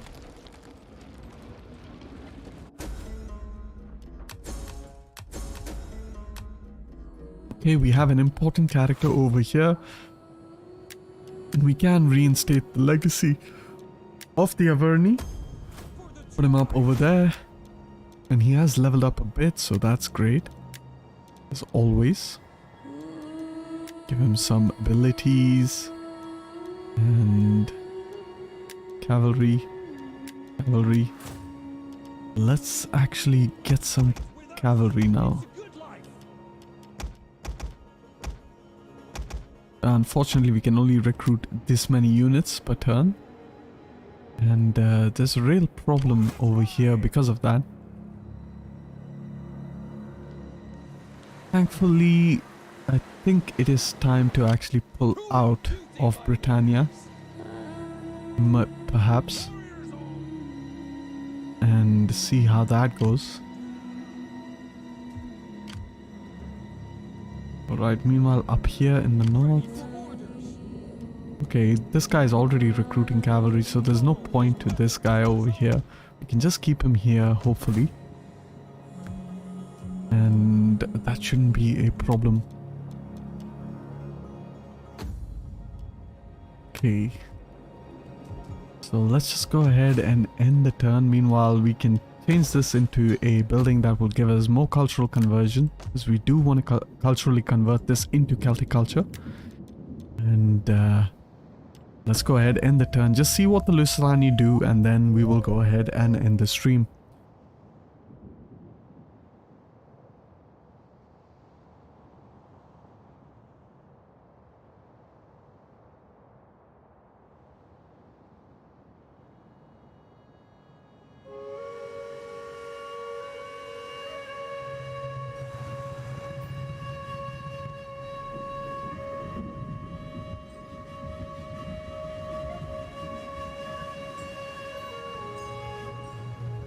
Thanks to the Lusitani actually attacking us, what would have been an easy campaign has turned out to be an interesting one yet again, because of course we will have to defend against the Lusitani incursions into Gallia, and really don't know how that's going to play out.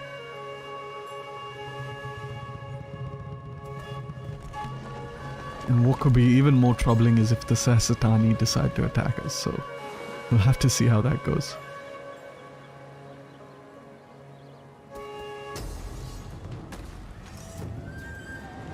Alright, now this is troubling.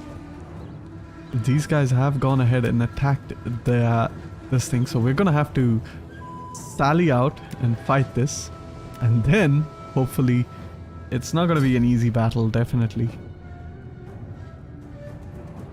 But we have to help them because they're the only ones who can do anything about this. They have 7,000 men. So hopefully they should be able to do some significant amount of damage to the Lusitani. We are able to win this. This will be epic.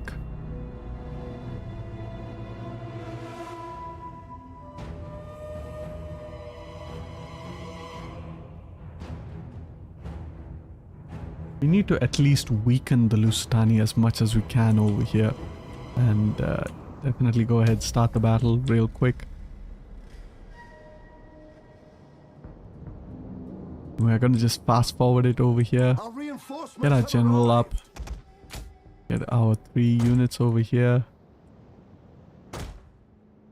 These are allies, which is kind of good because we're all coming up in the same direction. Bunch of useless town men. Of course, I like these guys to be group 3. You can form up another group. We have discovered the enemy's hidden units. Let's go ahead and see the AI perhaps save us.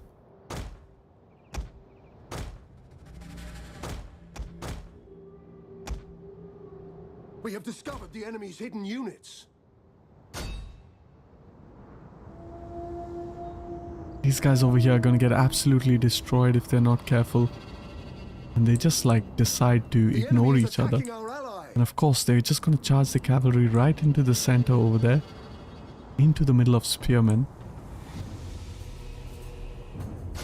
Never count on the AI to do anything brilliant. Just keep moving our army as quickly as we can. And of course they're gonna end up losing part of their cavalry units. However, they are returning the favor.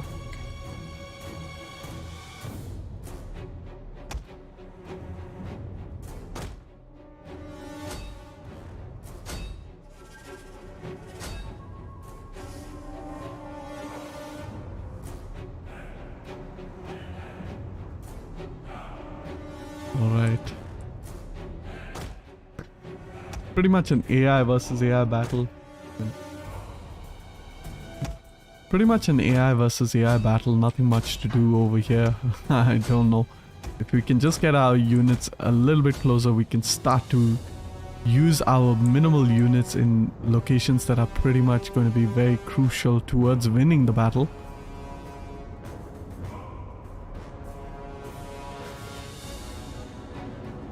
Okay.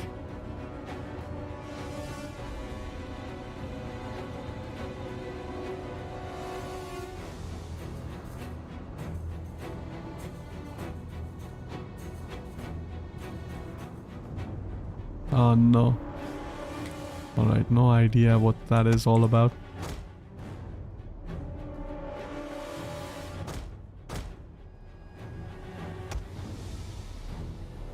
Get these guys to attack these units. Come on.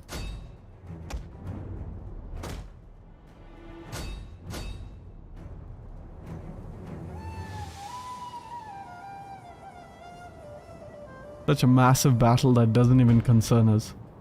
Yeah, I should raise a new army to protect the border to the south. Unfortunately, I kind of expanded way too quickly in the south, and that's actually the AI. I didn't expect the AI to get so aggressive for that, because technically I did have a trade agreement and a non-aggression with these guys, so they actually backstabbed me, and they didn't even like do it slowly.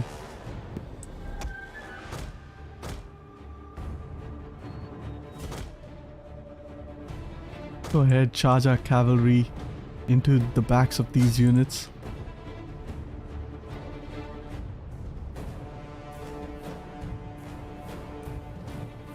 Doesn't do much damage, of course. We pull him back. Meanwhile, our slingers to hit that unit. Pull back our general. Get our swordsmen up here. Spearmen.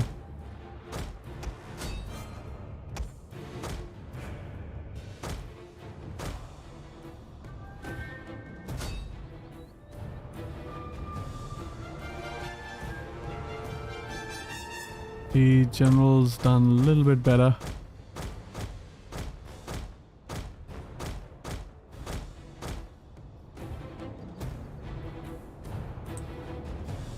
Enemy left flank is crumbling.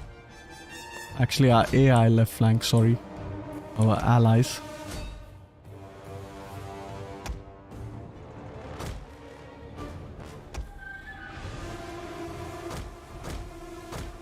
Pull our general back. There's nothing much we can do. Our garrison is so small. These spear units are actually doing absolutely nothing.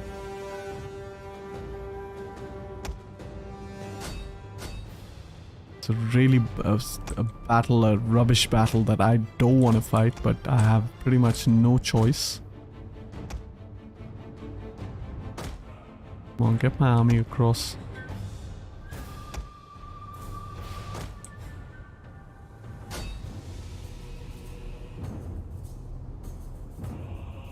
Come on, keep tossing in. One of our units has used all its ammunition. Okay, you're losing decisively, which means charge my general into the fray. Use my slingers to hit other units now. Alright, get our spearmen into that fight.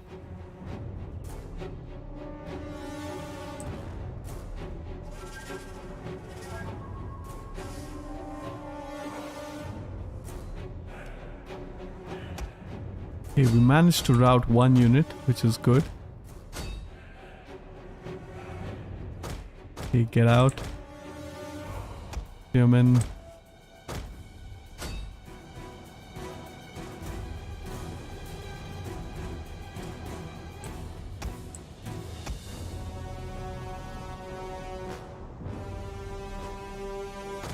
Ugh, what an ugly battle.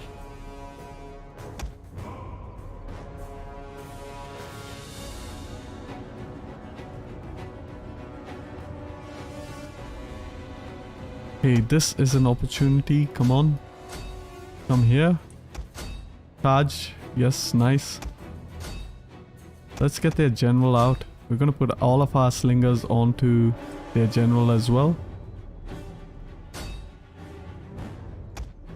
Now spearmen hopefully should be able to take care of their general. Maybe if we can get rid of their general, that should demoralize them big time.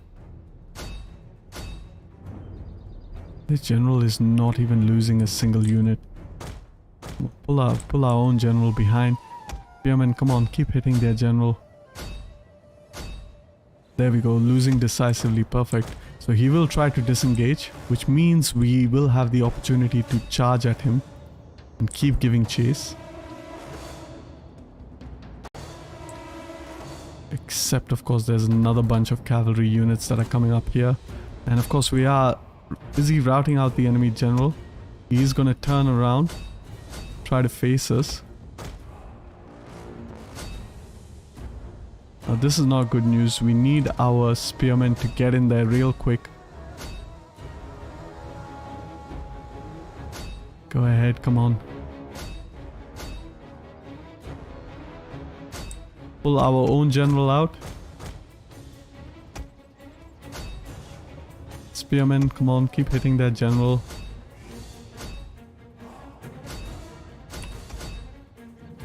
Spearmen, come on. The men are wavering.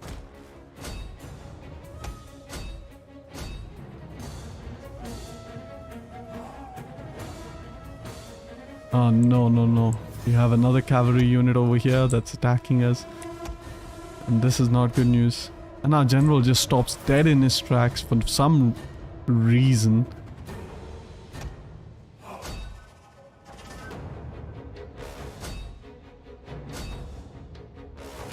Come on. Our men flee the field of battle. We just lost our cavalry unit, which is really annoying. Come on.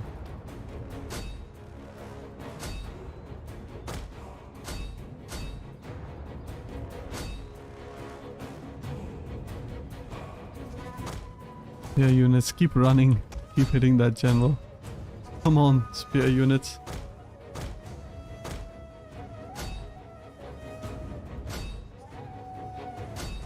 Come on, keep hitting a general. The field of battle.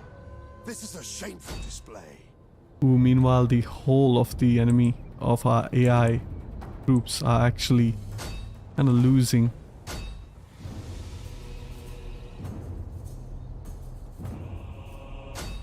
Come on. Our men flee the field of battle. This is a shameful display. Ah, no, it's not gonna work out. Just two little troops. If I had just a little bit more, then it would have been possible to snipe out this general.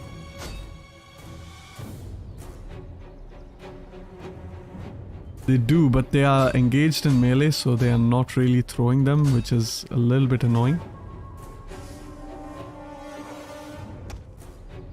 Like, see this unit over here? It's mainly these guys was really stupid. Our men flee the We field nearly of battle. kind of solo This is a shameful killed their display. general. However, these guys didn't do much.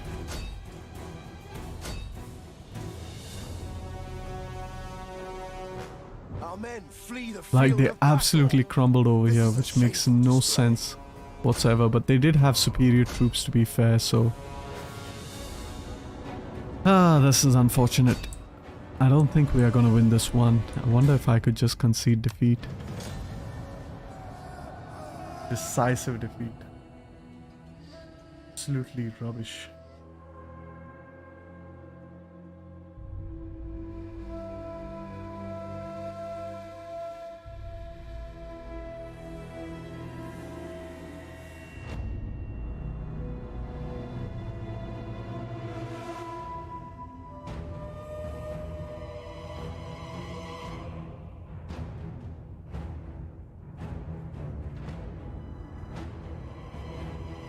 nearly killed the enemy over there.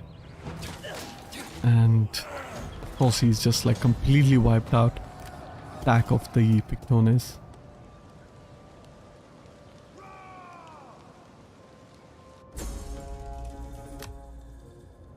And we are gonna have a rebellion that's imminent in Aquitania. So this is a little bit of a tricky situation to be in. Let's actually reinstate legacy. We can't. Can we actually gain some mercenaries? No, we can't. This is a very dangerous situation to be in. Let's get our army back across over here. Meanwhile, over here we are gonna have problems yet again if the Caledoni declare war against us. We're gonna have to see how that goes. And what's the last thing we need to do? We need to build this one up. How is this army coming along? Really slow. We can build one chariot. And no, we need another couple of units somewhere. I am missing a unit of sorts. I don't know what that is. Maybe it's 1, 2, 3, 4, 5, 6, 7, 8. Yeah, so I need a couple of these units. There we go. And of course get rid of this. And get a chariot. The 6 turns to build this army. Meanwhile, down over here, we are having some significant problems of public order.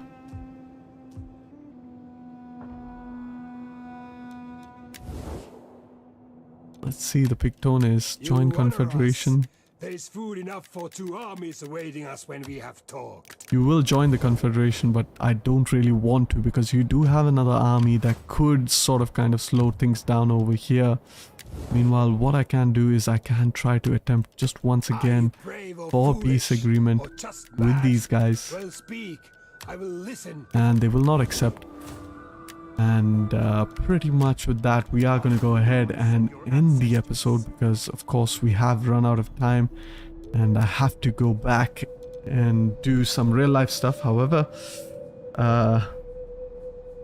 that is what it is. I mean, the Lusitani do have a very significant and powerful army over here. We're not going to be able to defeat them unless we have an army that can stand toe to toe with them, and we are just in the process of building that.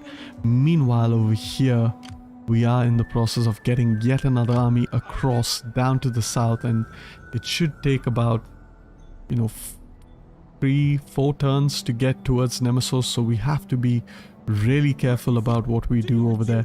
And one of the dangerous things that could happen is in Nemesis we could be surrounded by rebellions. So let's just quickly end this turn just once again.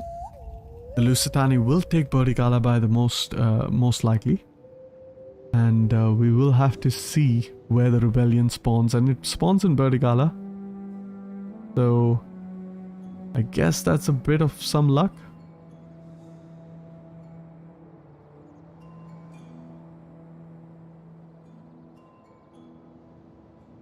And of course, yeah, it's a pretty good episode, I would say. We were quite successful with the exception of the Lusitani backstabbing us, but we are going to pay them a double. And of course, they're going to take Burdigala now, so there's nothing much I can do about it. Go ahead. Nothing I can do against a 41 stack when I have half a garrison. Hopefully they release the subject. No, they take over the settlement. Interesting choice. And now this is where things start to get a bit interesting because they could actually take the entire south. But what we could do is we could ask the Massalia to join the war against them. That could actually prove to be a very helpful thing. And I will actually try to do that in the next turn before I go ahead and end the episode.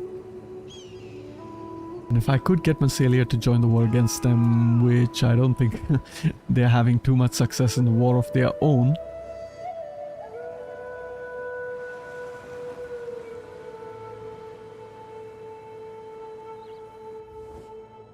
And you want a defensive alliance. You know what, for now I'm gonna accept that.